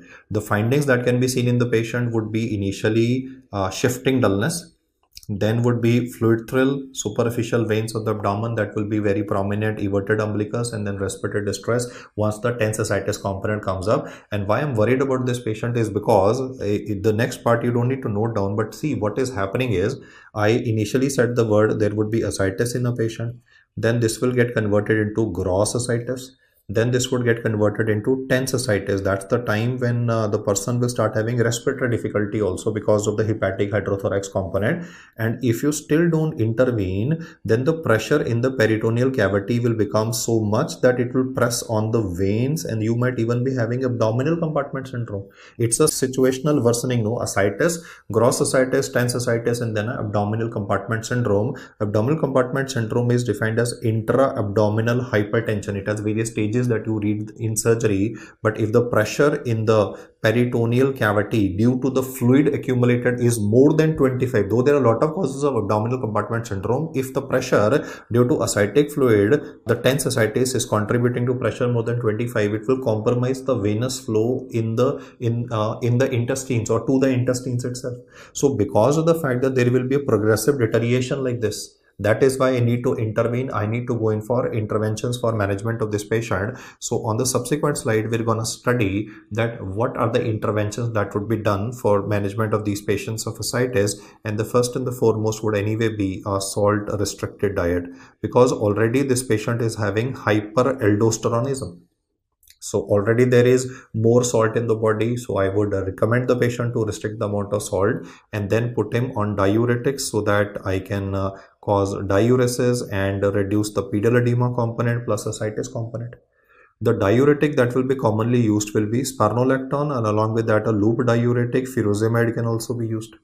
You will have to progressively, you will notice in majority of cases, because majority of cases will not be following this salt restricted diet approach, so they will ultimately cheat, and therefore you will have to continuously increase the dose of spironolactone.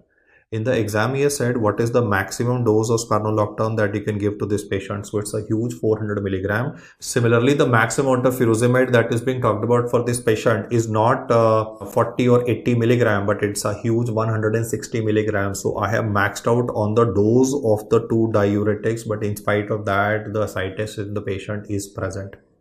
Therefore, leave a line here if you're taking notes here. I want you to now note down a term by the name of refractory ascites. Refractory ascites means that you have done medical treatment of the patient. What is the medical treatment? The one that is enumerated here. You are using max dose of 2 diuretics plus a very strict enforcement of the salt restricted diet, but the ascitic fluid is coming back as a result of it, or now is in fact not responding to medical treatment. So in those circumstances, you will have to decide on some steps which will reduce the chances of these further development or further deterioration of this patient. Because you are aware of the fact that spironolactone can contribute to painful gynecomastia. In fact, he can incorporate a pharmacological aspect here, that this is a male patient, alcoholic cirrhosis. Anyway, cirrhosis can be having gynecomastia, and due to spironolactone it is worsened. So what drug would be recommended in these circumstances? So instead of continuing with spironolactone and deteriorating the side effect, that is development of gynecomastia, I can be using amiloride for the patient. Now, what are the additional drugs which are available before me, or what are the interventions that can be done, are the objective of the discussion. So once there is a refractory ascites occurring, I will have to add up a couple of drugs to my armor, that is midodrine, which is a vasoconstrictor. It's a alpha 1 agonist. So this vasoconstrictor, what it will do is it will cause constriction of the splanchnic arteries, and if you constrict the splanchnic arteries, the flow to the splenic veins will also be reduced. So if you reduce the portal hypertension component, because after all it's more pressure in the portal vein, so if you reduce the flow to the portal vein, then the transudation occurring across the capillary bed of the spleen will also be reduced, and therefore the development of ascites will also be lesser. So he says you can be using midodrine or clonidine. Clonidine would be a alpha 2 agonist. The objective of using these vasoconstrictors is primarily to neutralize the splanchnic vasodilation, reduce the hydrostatic pressure, reduce the transudation of fluid across the capillary bed. But if you have done everything that I have said here, then subsequently you have to plan a large volume paracentesis. I want to clarify here before you the fact that if he says the word, what do you mean by the word refractory ascites? It means patient is having massive ascites and you have maxed out on the usage of the two traditional drugs. The traditional drugs are spironolactone plus furosemide. I have used them to the maximum dosages. I've even had side effects, so I had to switch over to amiloride, but still it is present. So I said, fine, let me add midodrine or clonidine. I've done even this step. Even then the person is not having any substantial improvement. So I go to step 5 for these patients, and here what we are going to do is either we will be planning a TIPS, a transjugular intrahepatic portosystemic shunting, or we will be planning a large volume paracentesis. There are two approaches that we can be using, and depending on obviously the consent of the patient and whatever he would you be more comfortable with, like you were telling him that we would like to go for surgery versus we would like to remove the fluid from the peritoneal cavity, most people will simply say, sir, no surgery, let me just allow you to put in a needle and you remove the fluid from the peritoneal cavity. Now the good news is when you do a large, this is L here stands for not low volume, it's large volume paracentesis. So you are removing something like 2 liters, 3 liters, 4 liters of fluid from the peritoneal cavity. So the good news is you have removed the fluid from the peritoneal cavity, but the bad news is that after all it's patient's fluid, no? So you are triggering dehydration, you are removing fluid from the body. After all, I agree it's third space, but it's still patient's fluid. If you remove fluid from the body, therefore what's going to happen in this patient is a rise of ammonia concentration, because ammonia concentration means ammonia divided by water in the body. If the water component denominator is reduced by you removing the fluid, then the concentration of ammonia will rise. And this substantial rise in ammonia concentration can trigger asterixis. So on one hand, I decided to do something good for the patient. The bad news is I'm triggering an asterixis. Obviously, because I am aware that this problem can occur, I am not going to allow this to happen to my patient. So how is it that I'm going to prevent this manifestation from occurring is that when I have scheduled a large volume paracentesis, I will also be giving albumin to the patient. Now let us see what this albumin will do. This albumin will raise the oncotic pressure. Once the oncotic pressure is increased, it will cause the fluid to be mobilized back, because the rise of oncotic pressure will cause the fluid to go back into the circulating circuit. You see, after all, ascites is characterized by fluid wasted in the peritoneal cavity. The same fluid should be in the blood vessels per se, and if the fluid will go back into blood vessels, then the chances of dehydration will be relatively lesser. The rise of ammonia concentration would be lesser, and the chances of development of asterixis will also be lesser. The technical word is there is mobilization of fluid back into the circulating circuit per se, or I can say the intravascular space. So the advantage of this is that the rise of ammonia concentration would be lesser thanks to less dehydration.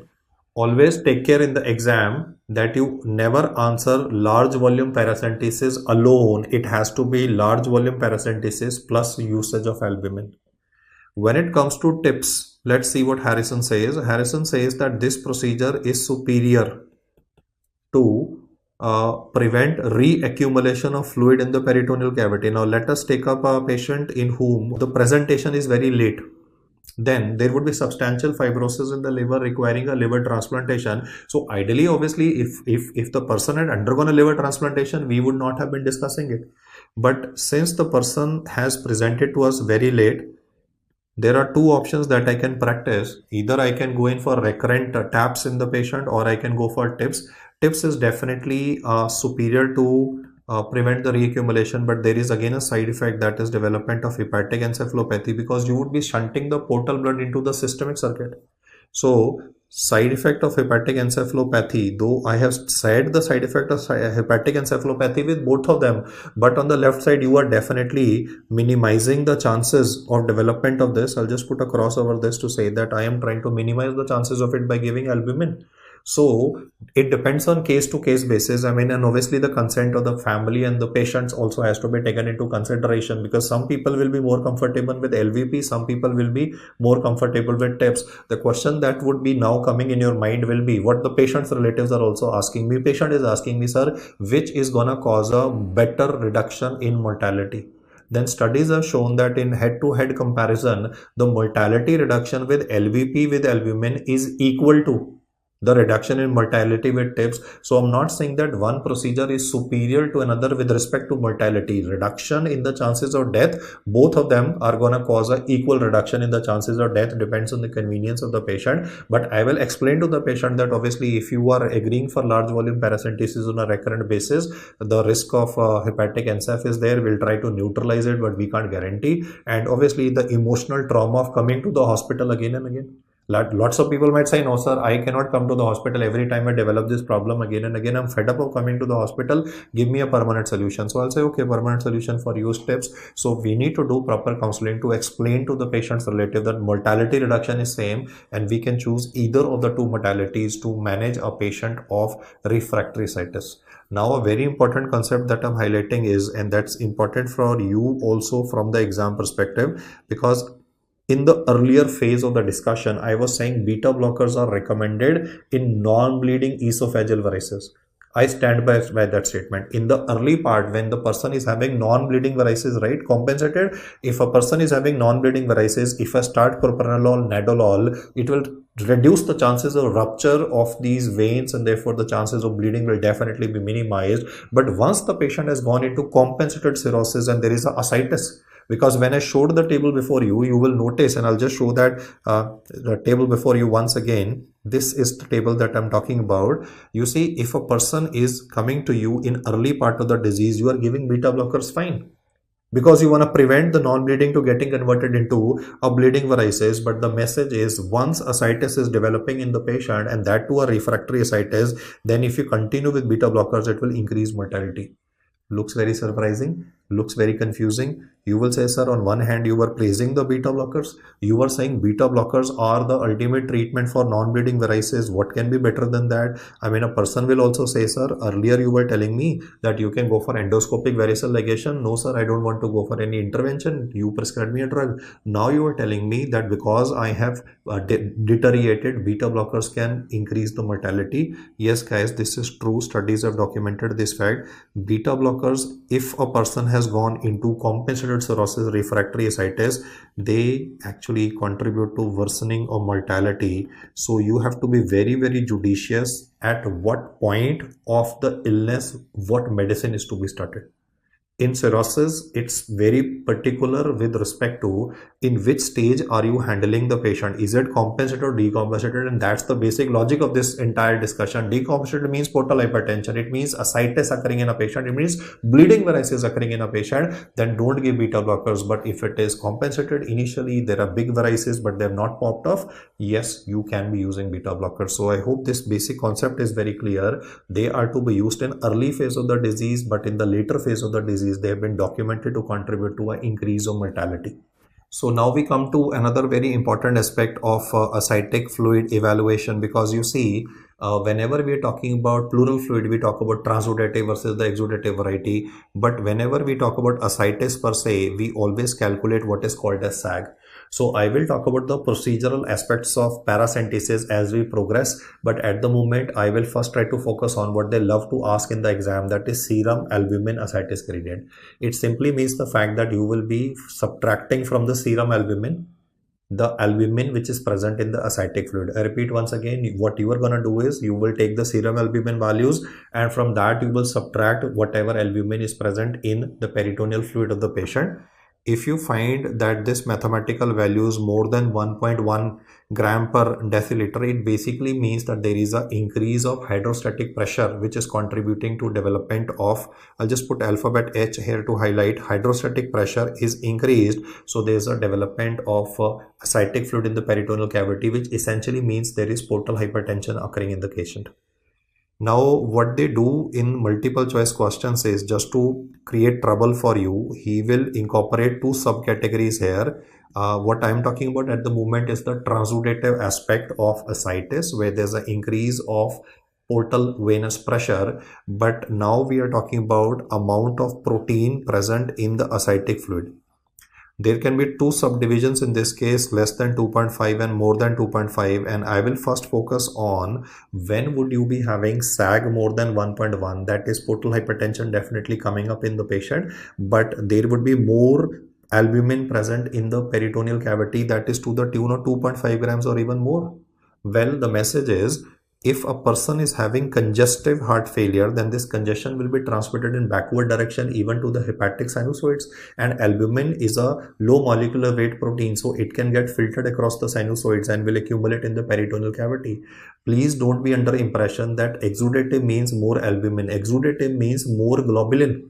So a lot of guys get foxed by this fact that, sir, you were talking about proteins in being increased. Ain't proteins increased in exudative? The protein that is increased in exudative variety is gonna be globulin. It's not albumin. Here albumin is coming in. Why? Because it's a low molecular weight compound. It can get filtered across. And similarly, I can give one more example. Suppose a patient is having Budd-Chiari syndrome. You know it's a post-hepatic cause, so there would be increase in the pressure across the hepatic sinusoids as well. So in the early phase of Budd-Chiari syndrome, there can be leakage of albumin molecules, and therefore the ascitic protein values will be more than 2.5.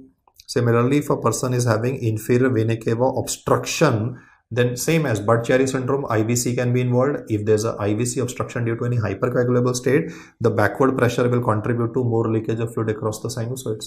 Similarly, if we say sinusoidal obstruction, so wherever there is a sinusoidal obstruction, like if a person is having VOD, veno-occlusive disease, which could be caused by herbal teas, or that could be caused by endemic ascites, pyrrolizidone alkaloids that you read in PSM, then again the ascitic fluid values could be elevated.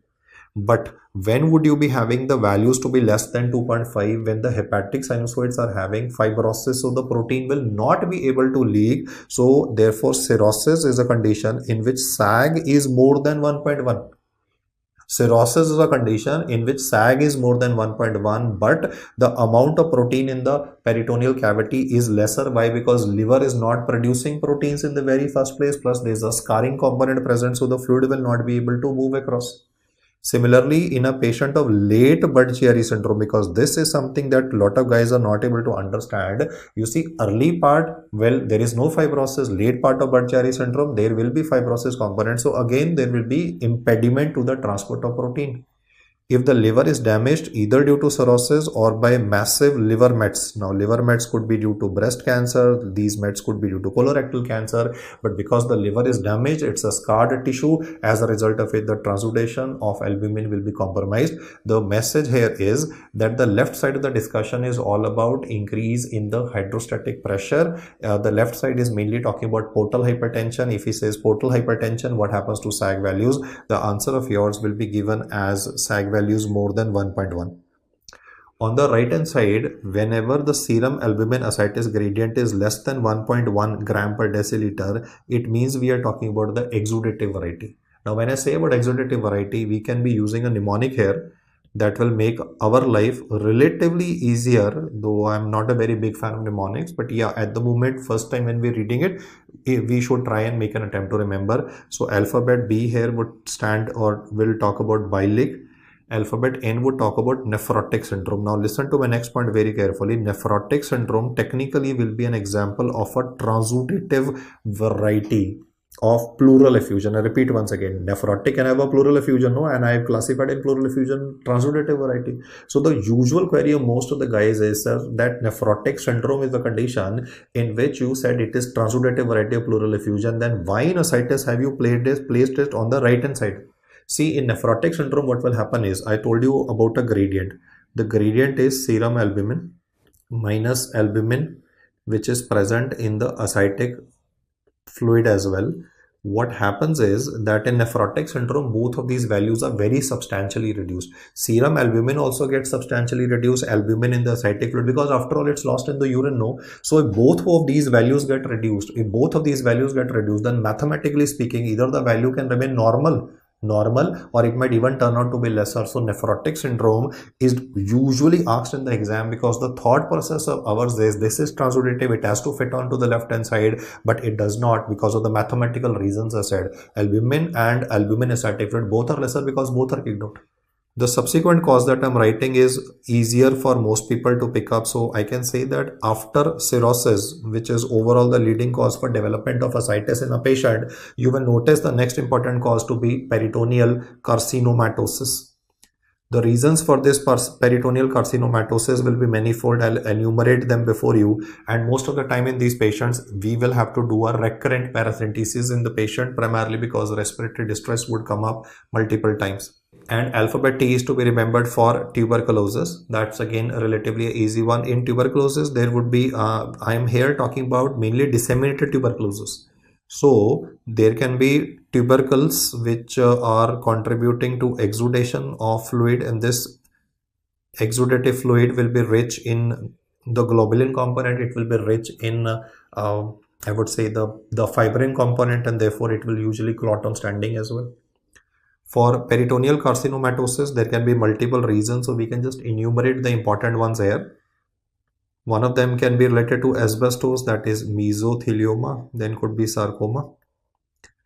The cancer that metastasizes to the peritoneal cavity, notorious for it, is ovarian cancer. Then even stomach cancer, colon cancer can be having metastasis to the peritoneal cavity. Even with breast cancer, lung cancer, the same aspect can be present. And because my patient is having recurrent episodes of tense cystitis, so I have decided in this case for peritoneal carcinomatosis to go in for a serial large volume paracentesis. I have already sensitized you to the fact that whenever you are doing a large volume paracentesis, you should always use albumin along with it to reduce the chances of hemodynamic compromise.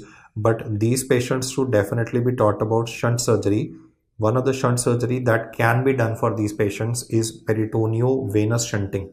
You see, after all, the pressure in the portal vein is substantially elevated. So if we go in for a peritoneovenous shunt in these patients, you will be mobilizing the peritoneal fluid back into the venous circuit. So the portal hypertension component may not be very substantially affected by this amount of fluid that might be coming, but at least it will reduce the distress of the patient from the perspective of coming up for a LVP on a recurrent basis. So either of the two approaches can be used, serial large volume paracentesis or peritoneovenous shunting for these patients. In fact, this particular table that I have shown before you can be asked even from the mathematical perspective, that they can give you serum albumin as well as albumin in the cytic fluid, and they can ask you to calculate. You just need to do some basic mathematics and work it out. And then subsequently, once you worked out the mathematics, all you need to look up in the question is what is the value of serum albumin given in the question. Is it given to be low or is it given to be elevated? I've given the reasons for those also. On the extreme left hand side, there is scarring present. So the scarring is limiting the amount of protein that is coming in the peritoneal cavity of the patient. Now, once we have talked about this table SAG, which is, I would say, one of the important parts of the slide. So just click a picture of this, stick it on somewhere, and just keep on reading this data again and again, especially BNP2T, because they usually try to incorporate nephrotic syndrome in the discussion. I've told you the reasons for it. I mean, technically it looks like transudative, but then mathematically speaking, it still fits into the right hand side of the discussion. Guys, please be clear, transudative exudative is okay for pleural effusion, but not for ascitic fluid. In ascitic fluid, we have deliberately created this gradient not to make life difficult for ourselves, but to actually look at the data not from only a pathological domain, but from the perspective of grouping the categories, because this is, after all, there are so many causes for a particular disease. So we always try to categorize the diseases based on not only pathology but also multiple other factors which come into the fact, like for the left hand side I said there is transudation, but there is a scarring component which is present. So had I categorized it only as a variety of transudative or only looked at it from the pathological domain, I will not have a broader perspective of the disease. Now in the exam they can incorporate some aspects from here also. One of the students just messaged me that he said, sir, I got a question in my routine final professional exam saying that the patient is having a black colored ascitic fluid. So what could be the reason behind it? Now, one of the important reasons why black ascitic fluid could be present is that there could be pancreatic necrosis, and I've already explained to you that pancreatitis, as I told you, the mnemonic BNP2, so this would be SAG values less than 1.1, but pancreatic necrosis due to hemorrhagic pancreatitis or maybe secondary to peptic ulcer disease could contribute to this. Then another reason is a tumor, which is to be remembered, malignant melanoma, a notorious tumor which can go almost anywhere. It can even metastasize to the brain as well. So a very peculiar term, black ascitic fluid, that you need to remember. And in case of pancreatic necrosis anyway, the amylase in the ascitic fluid will definitely be increased. Now we come to what is the preferred site for doing a paracentesis, because they can incorporate some of practical aspects in the exam as well. So when you're doing a paracentesis in the patient, in fact, I'll put up it as a question before you. I mean, would you do paracentesis from the left side? Would you do paracentesis from the right side, or you can do it from any side? Yes, guys. Paracentesis is a routine procedure which would be done with the head end slightly elevated of the patient. The logic behind this would be that the fluid will then to move down into the flanks of the patient and it will be easy to tap. The head end of the patient, you have instructed the nurse to elevate slightly. She has done that. You would go in for paracentesis, being very, very careful that there is a blood vessel with respect to rectus abdominis, which can definitely be affected. The name of this also I expect from you. I'm still waiting for answers, guys. Would you prefer it from the left side? Would you prefer it from the right side, or site does not matter? Well, your answer would be you would prefer it from the left side. This is a technical part that I want you to remember, because some guys casually mention that really does not matter. Yes, it does matter, especially with respect to the right side. They have documented that there could be higher incidence of gut perforation. So if you read volume 1 of Harrison, the chapter of ascites, he has mentioned that even in pediatric books it is mentioned that it is the left side which would be recommended. It is the left lower quadrant, though I will mention the exact anatomical location also, but the left lower quadrant is the site where you would be doing a paracentesis. So you will be at this point introducing the needle. The angle at which it will be introduced would be 45 degrees, and the needle should not be introduced straight. I'm assuming that you have taken all the antiseptic precautions and you have given local anesthesia right up to the peritoneum. But if you're going to send in a needle directly, the path that you create would be a straight track, and that will cause leakage of ascitic fluid. And if you've done it, you very well know when you withdraw the needle, drops of ascitic fluid might still be leaking from the site, and this causes a lot of distress to patients. So it is recommended that you use Z tracking to minimize the leakage or subsequent to the tap. Now, once you are decided on doing a paracentesis, you have selected the site as well. Anatomical localization is important. So there are two ways by which you can do it.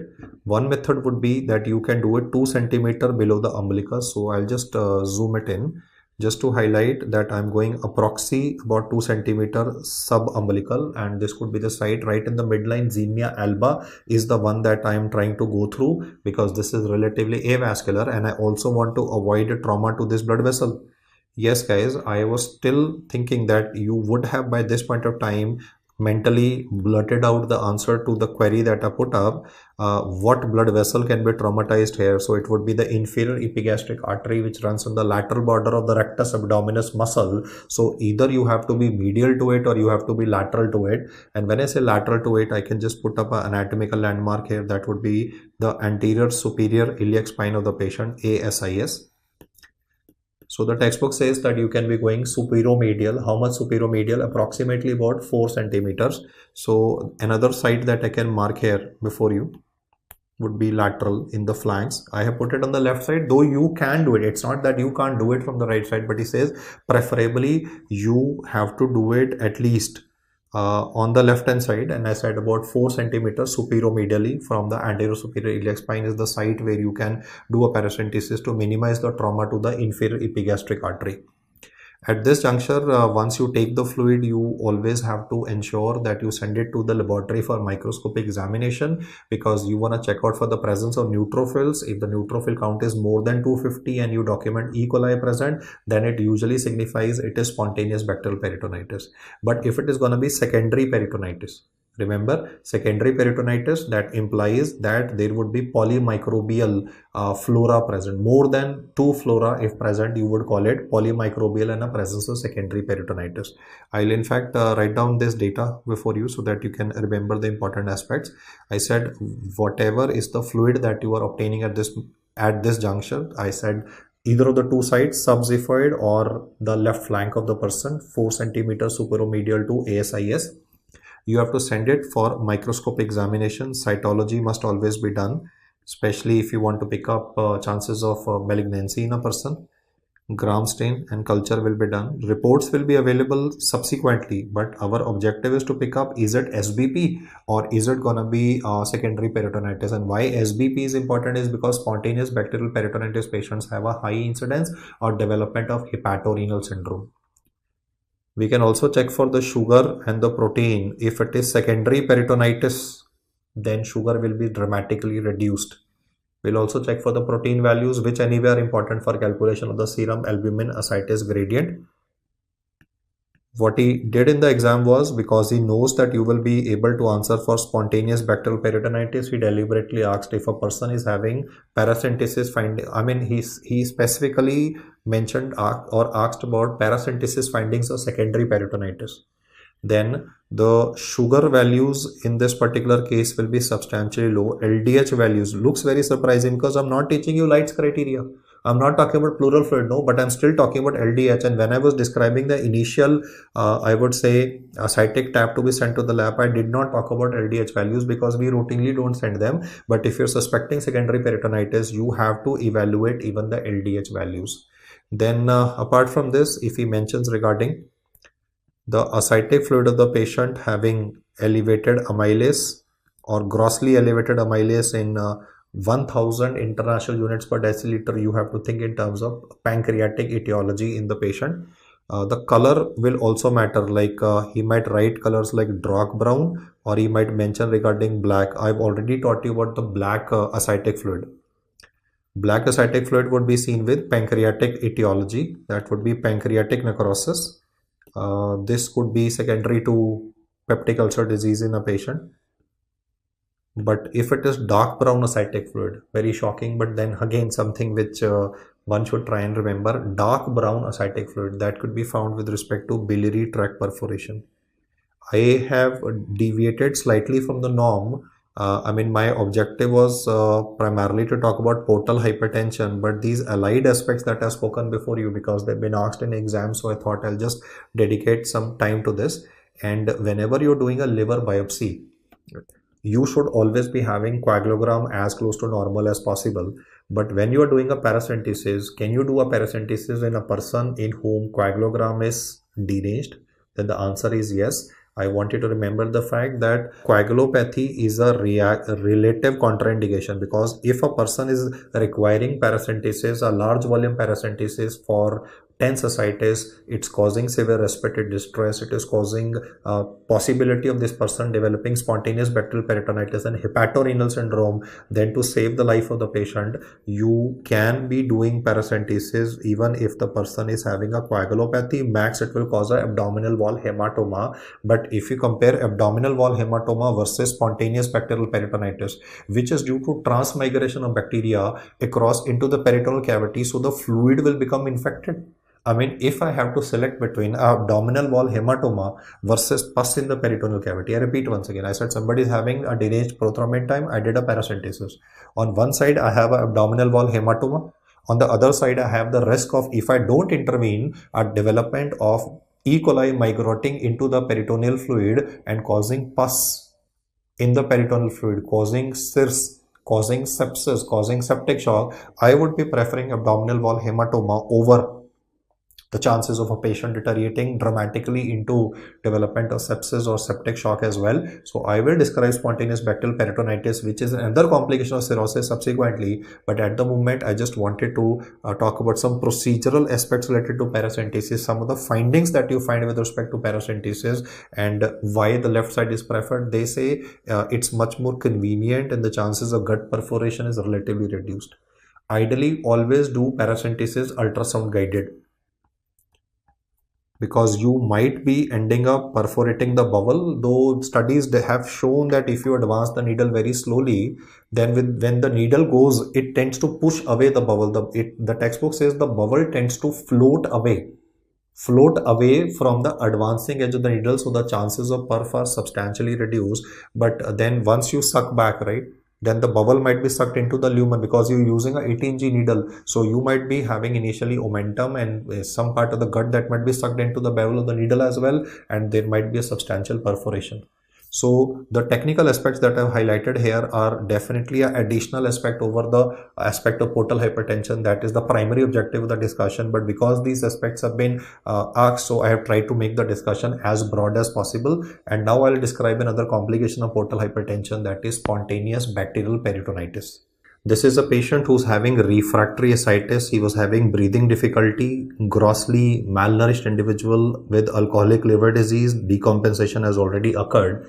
And I had planned that I will be doing a paracentesis in this patient on admission. Now, I was the only resident on duty on that particular day, or maybe it was festival time, so there was paucity or shortage of doctors. So I did not get an opportunity to do a paracentesis in this person on time.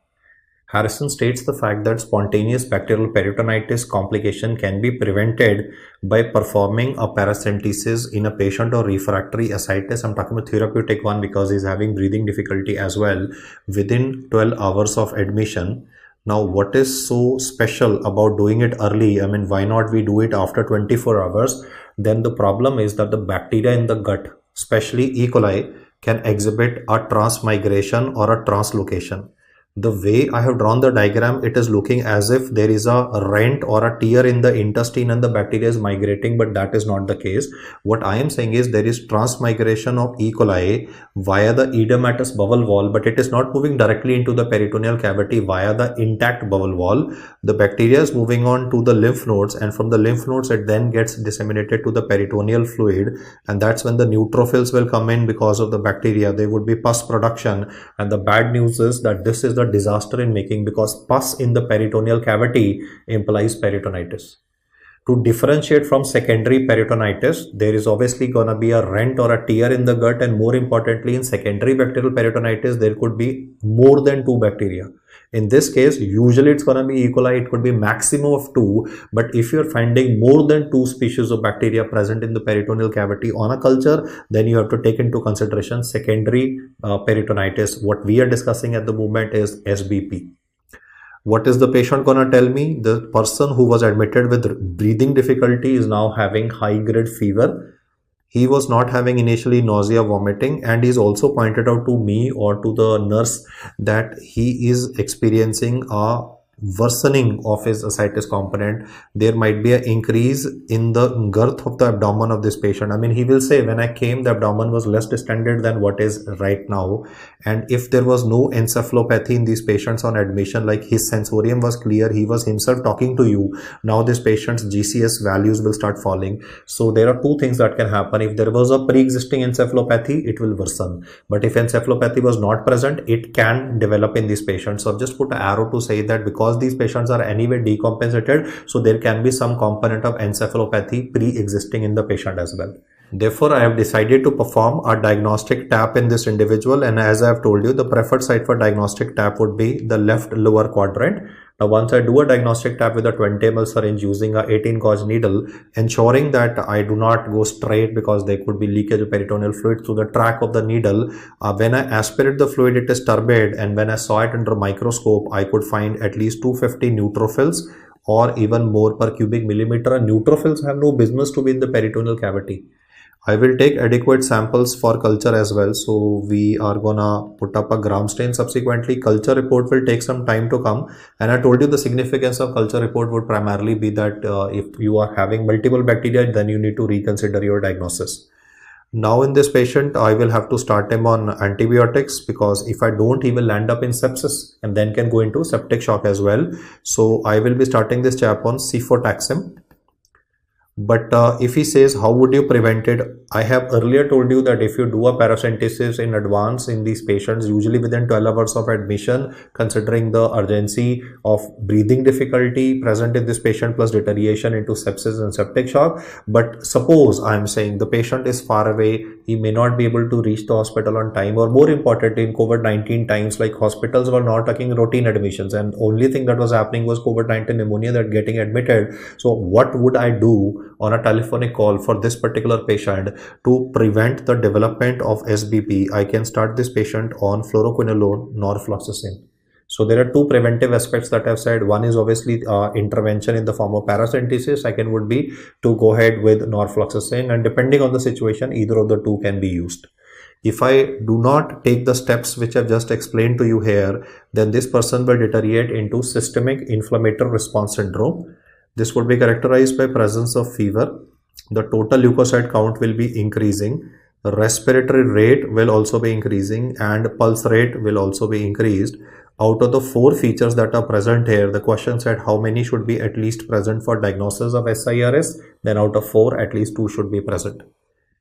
If you do not intervene at this point, he will go into sepsis. The definition of sepsis would be systemic inflammatory response syndrome plus blood culture report, which has to turn out to be positive, and that will take its own time because the microbiology department will have the standard operating procedure, and usually it's going to be at least 2-3 days.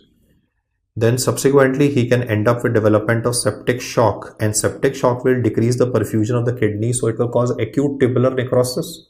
So you will even have the kidney impacted in these patients subsequently. The definition of septic shock would be that sepsis criteria, which I've written on the top, should anyway be satisfied, and along with this person is having hypotension. The blood pressure of this patient is less than 90/60, and I have been using, it's not that BP is lesser, I have been using vasopressor support, but in spite of that the BP is on the lower side, and as the disease will progress, he will go from warm shock to cold shock, and then vital organ perfusion will be hampered, including acute tubular necrosis. What is the vasopressor of choice in septic shock? I have said that earlier in various segments of the app. I'm repeating again. Do not answer dopamine, dobutamine. The vasopressor of choice for management of patients in septic shock will be norepinephrine. Remember the fact, norepinephrine. First, you will anyway give a fluid bolus, but the norepinephrine drip must be started in these patients for management of septic shock. So this will be a progressive deterioration of the patient, and therefore I can summarize at this point what are the problems with portal hypertension which occurs in decompensated cirrhosis that will be experienced by the patient. First of all, there might be development of portosystemic collaterals. The weakest link in the circuit will be esophageal varices. Those thin-walled coronary veins will rupture, the esophageal veins will rupture, and it would be mayhem. So my objective would be to prevent them from bleeding. To prevent them from bleeding, I have explained already that I will either go in for a endoscopic varicose ligation, and if it is not possible due to financial constraints or availability, then you can put the patient on either nadolol or propranolol. Now, even if you handled this problem, another one will creep up. You will be having ascites. You will start the person on salt restricted diet and diuretics, and it will deteriorate into refractory ascites. So you will now have either to go ahead with large volume paracentesis, and to prevent the chances of development of encephalopathy, you will anyway be giving albumin along with it, as I've explained. And to prevent the reaccumulation, if he says how do you prevent the reaccumulation of refractory ascites, a TIPS procedure will be required. However, the story does not end here, because this chap can develop spontaneous bacterial peritonitis, for which I explained that if he develops, then I will be using cefotaxime, and for the prevention part, I said fluoroquinolone, norfloxacin will be used in the patient. This is not the only problems that I will encounter. There would be a new problem coming up, which I've discussed in the subsequent part of the app, but I'll explain at the moment as well. There would be an enhanced urinary loss of vasodilator prostaglandins.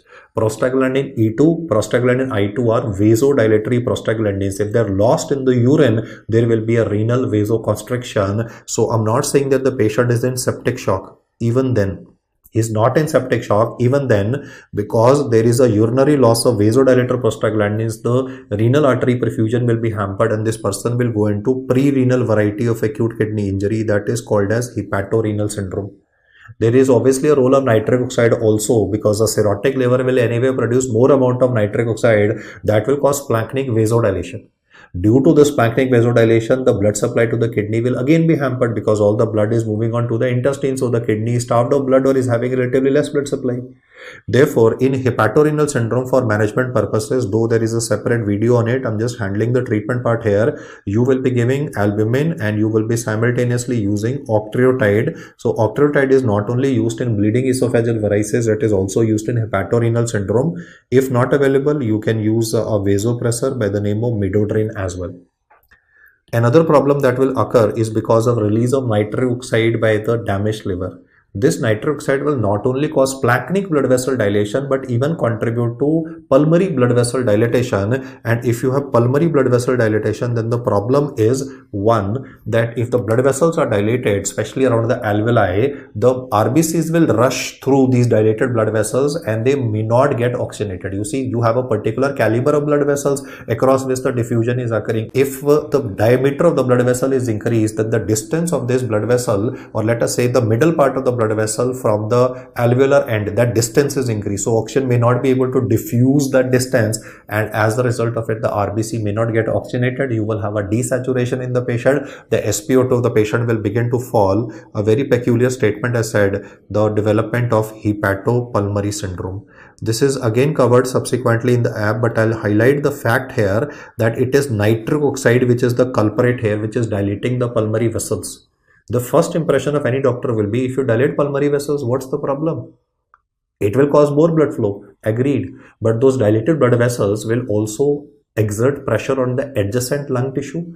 When this patient will be sitting, like I am sitting at the moment, and imagine all the blood vessels in the blood vessel or blood vessels of the lungs are dilated double, triple of normal, then the weight of these blood vessels will put a lot of pressure on the lower segments of the lung. As a result of it, the oxygen saturation will drop because the lower segments of the lung, thanks to the weight of these extra blood in these grossly dilated blood vessels, the lower segments may not be able to contribute to ventilation, and the breathlessness will be worse in sitting position. In supine position, same patient, the weight will be equally distributed among all the segments of the lungs, but the way I'm sitting, the lower segments will be impacted more. So breathlessness in these patients is more in sitting position, and that's why we always read about a term, though this is detailed subsequently more exhaustively, but platypnea, very peculiar finding, is encountered in hepatopulmonary syndrome. I've told you the logic behind it, and if that develops, you will anyway be giving supplemental oxygen, and you will plan orthoptic liver transplantation for this patient.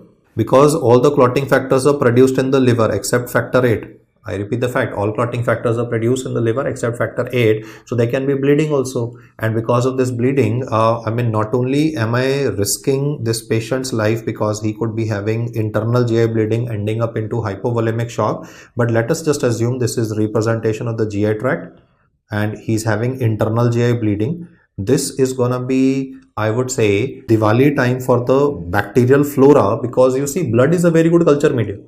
So the moment the blood is coming in, the bacteria will start multiplying at an astronomical rate. As a result of it, more bacteria will contribute to more production of ammonia, and that is why you read that internal GI bleeding in liver disease patients can contribute to precipitation of encephalopathy, or if there is a pre-existing encephalopathy component, it will definitely deteriorate. And for management of this bleeding component, I will not use vitamin K. It will not work anymore because liver cells are anyway damaged due to fibrogenesis. And encephalopathy component, I will be using lactulose.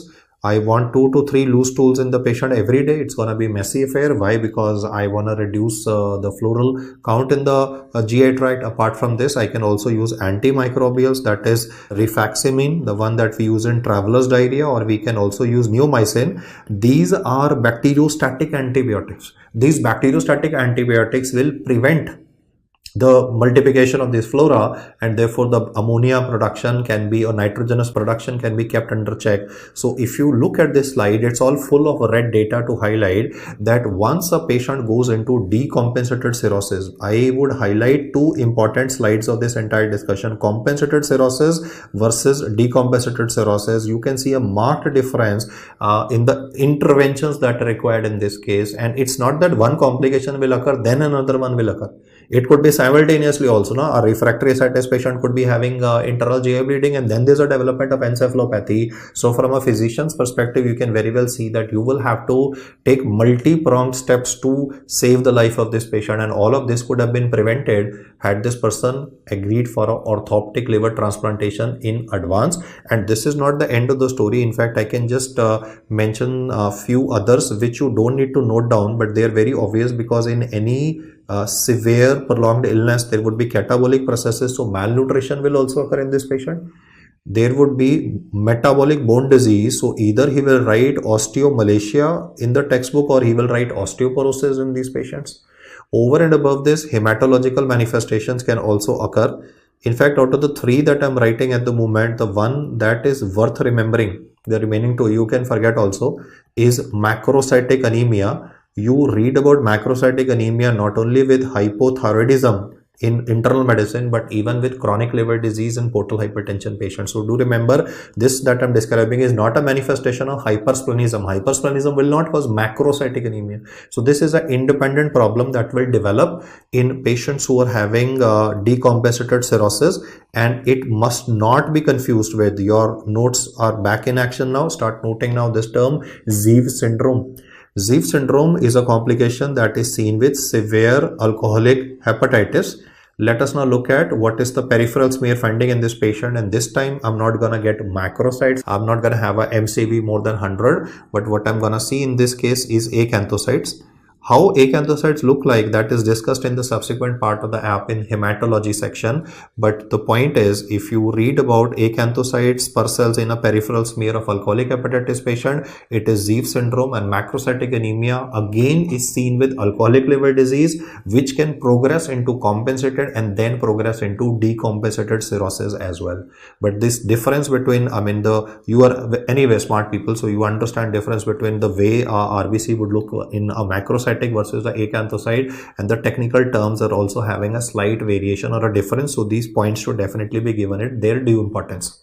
So I come to the terminal part of the discussion saying that orthoptic liver transplantation in these patients can be scheduled. In fact, I started the discussion by describing you MELD score and Child-Pugh score and when should you enlist a patient for transplantation.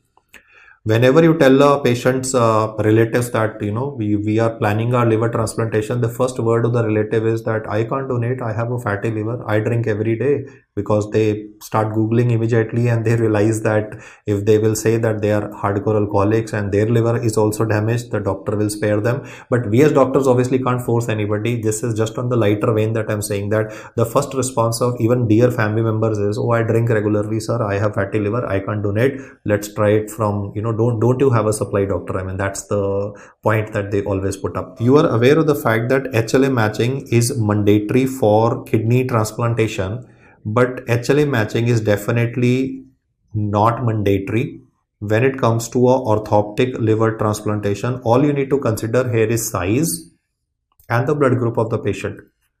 So we will take due care obviously with the blood group matching and ABO compatibility in the size component. You see, when I'm talking about a cadaveric donor transplantation, or when I'm saying that a person became brain dead and his liver is being flown from Chennai to Delhi, or let me say from Mumbai to Delhi, then it would be flown in university. The organ initially, once it is removed from a brain dead donor, will be packed into ice. But then subsequently it will be put in University of Wisconsin solution, which has dramatically increased the cold ischemia time. That is, the organ is spending time in the flight, so obviously it has to survive that journey. The cold ischemia time for liver upper limit is up to 20 hours, though he mentions in the textbook that ideally we should try and keep up the cold ischemia time for liver for approximately 12 hours, but then it can tolerate a cold ischemia time of 20 hours also, and that is thanks to special components in the University of Wisconsin solution. Two of these components, the names of which you should definitely be aware of, is one of them is lactobionate, the second one is raffinose. There are obviously many other components, and the composition of this would be just like body fluid, so the liver is going to survive that long journey. But these are two components worth remembering per se. And apart from this, I can say that we can transplant. If suppose I am the donor for another adult in my family who needs liver, then it is the right lobe of mine that will be used. But suppose there is a child in my family who needs the liver, then for the child I am the adult donor, and for the transplantation in the child it is the left lateral lobe of mine that would be removed. And when it comes to family members donating, another reason why they back out is because when you are initially, they may say yes, but when you talk about complications, when you remove the kidney, the chances of complications in the donor are very limited. But after liver transplantation, especially when you are doing a right lobe removal or a left lobe removal, then in those circumstances I want you to remember the fact that there can be as much as 30% chances that the patient might be having biliary complications, or bile leak, for example, can be a complication. So obviously with the advancements in technology, all these problems would go down. There might be even incisional hernia that might be occurring. But then if you explain to the relatives properly, then they'll definitely be interested, and there is definitely contraindications. I mean, you cannot do a liver transplantation in an AIDS positive patient or a person whose life expectancy is definitely reduced. So these are a couple of aspects with respect to the complications of cirrhosis that I want you to remember. It was slightly a longish discussion, but you will find a lot of questions that you will be able to, achieve or get correct with a high strike rate. So do try to revise this video once again, maybe at 2x speed, so that you are able to cover the data relatively faster. So keep hammering, guys, keep the focus on. I know that you are very intelligent, hardworking people, but then it's a combination of both intelligence and hard work that will help you achieve the desired goals. And keep the faith on yourselves. Every day when we wake up, we doctors at any level, doesn't matter, you become a consultant, you become a senior consultant, you become a HOD, everybody would still be waking up with that same anxiety that what's going to happen today. Our field is very unpredictable, but at the same time, the challenges that you and me are able to handle, that ordinary people cannot handle. So our profession is definitely the one that we have seeked for, right? We have worked for it, and we are enjoying our profession. There's a lot of negativity with respect to being a doctor and a lot of other issues.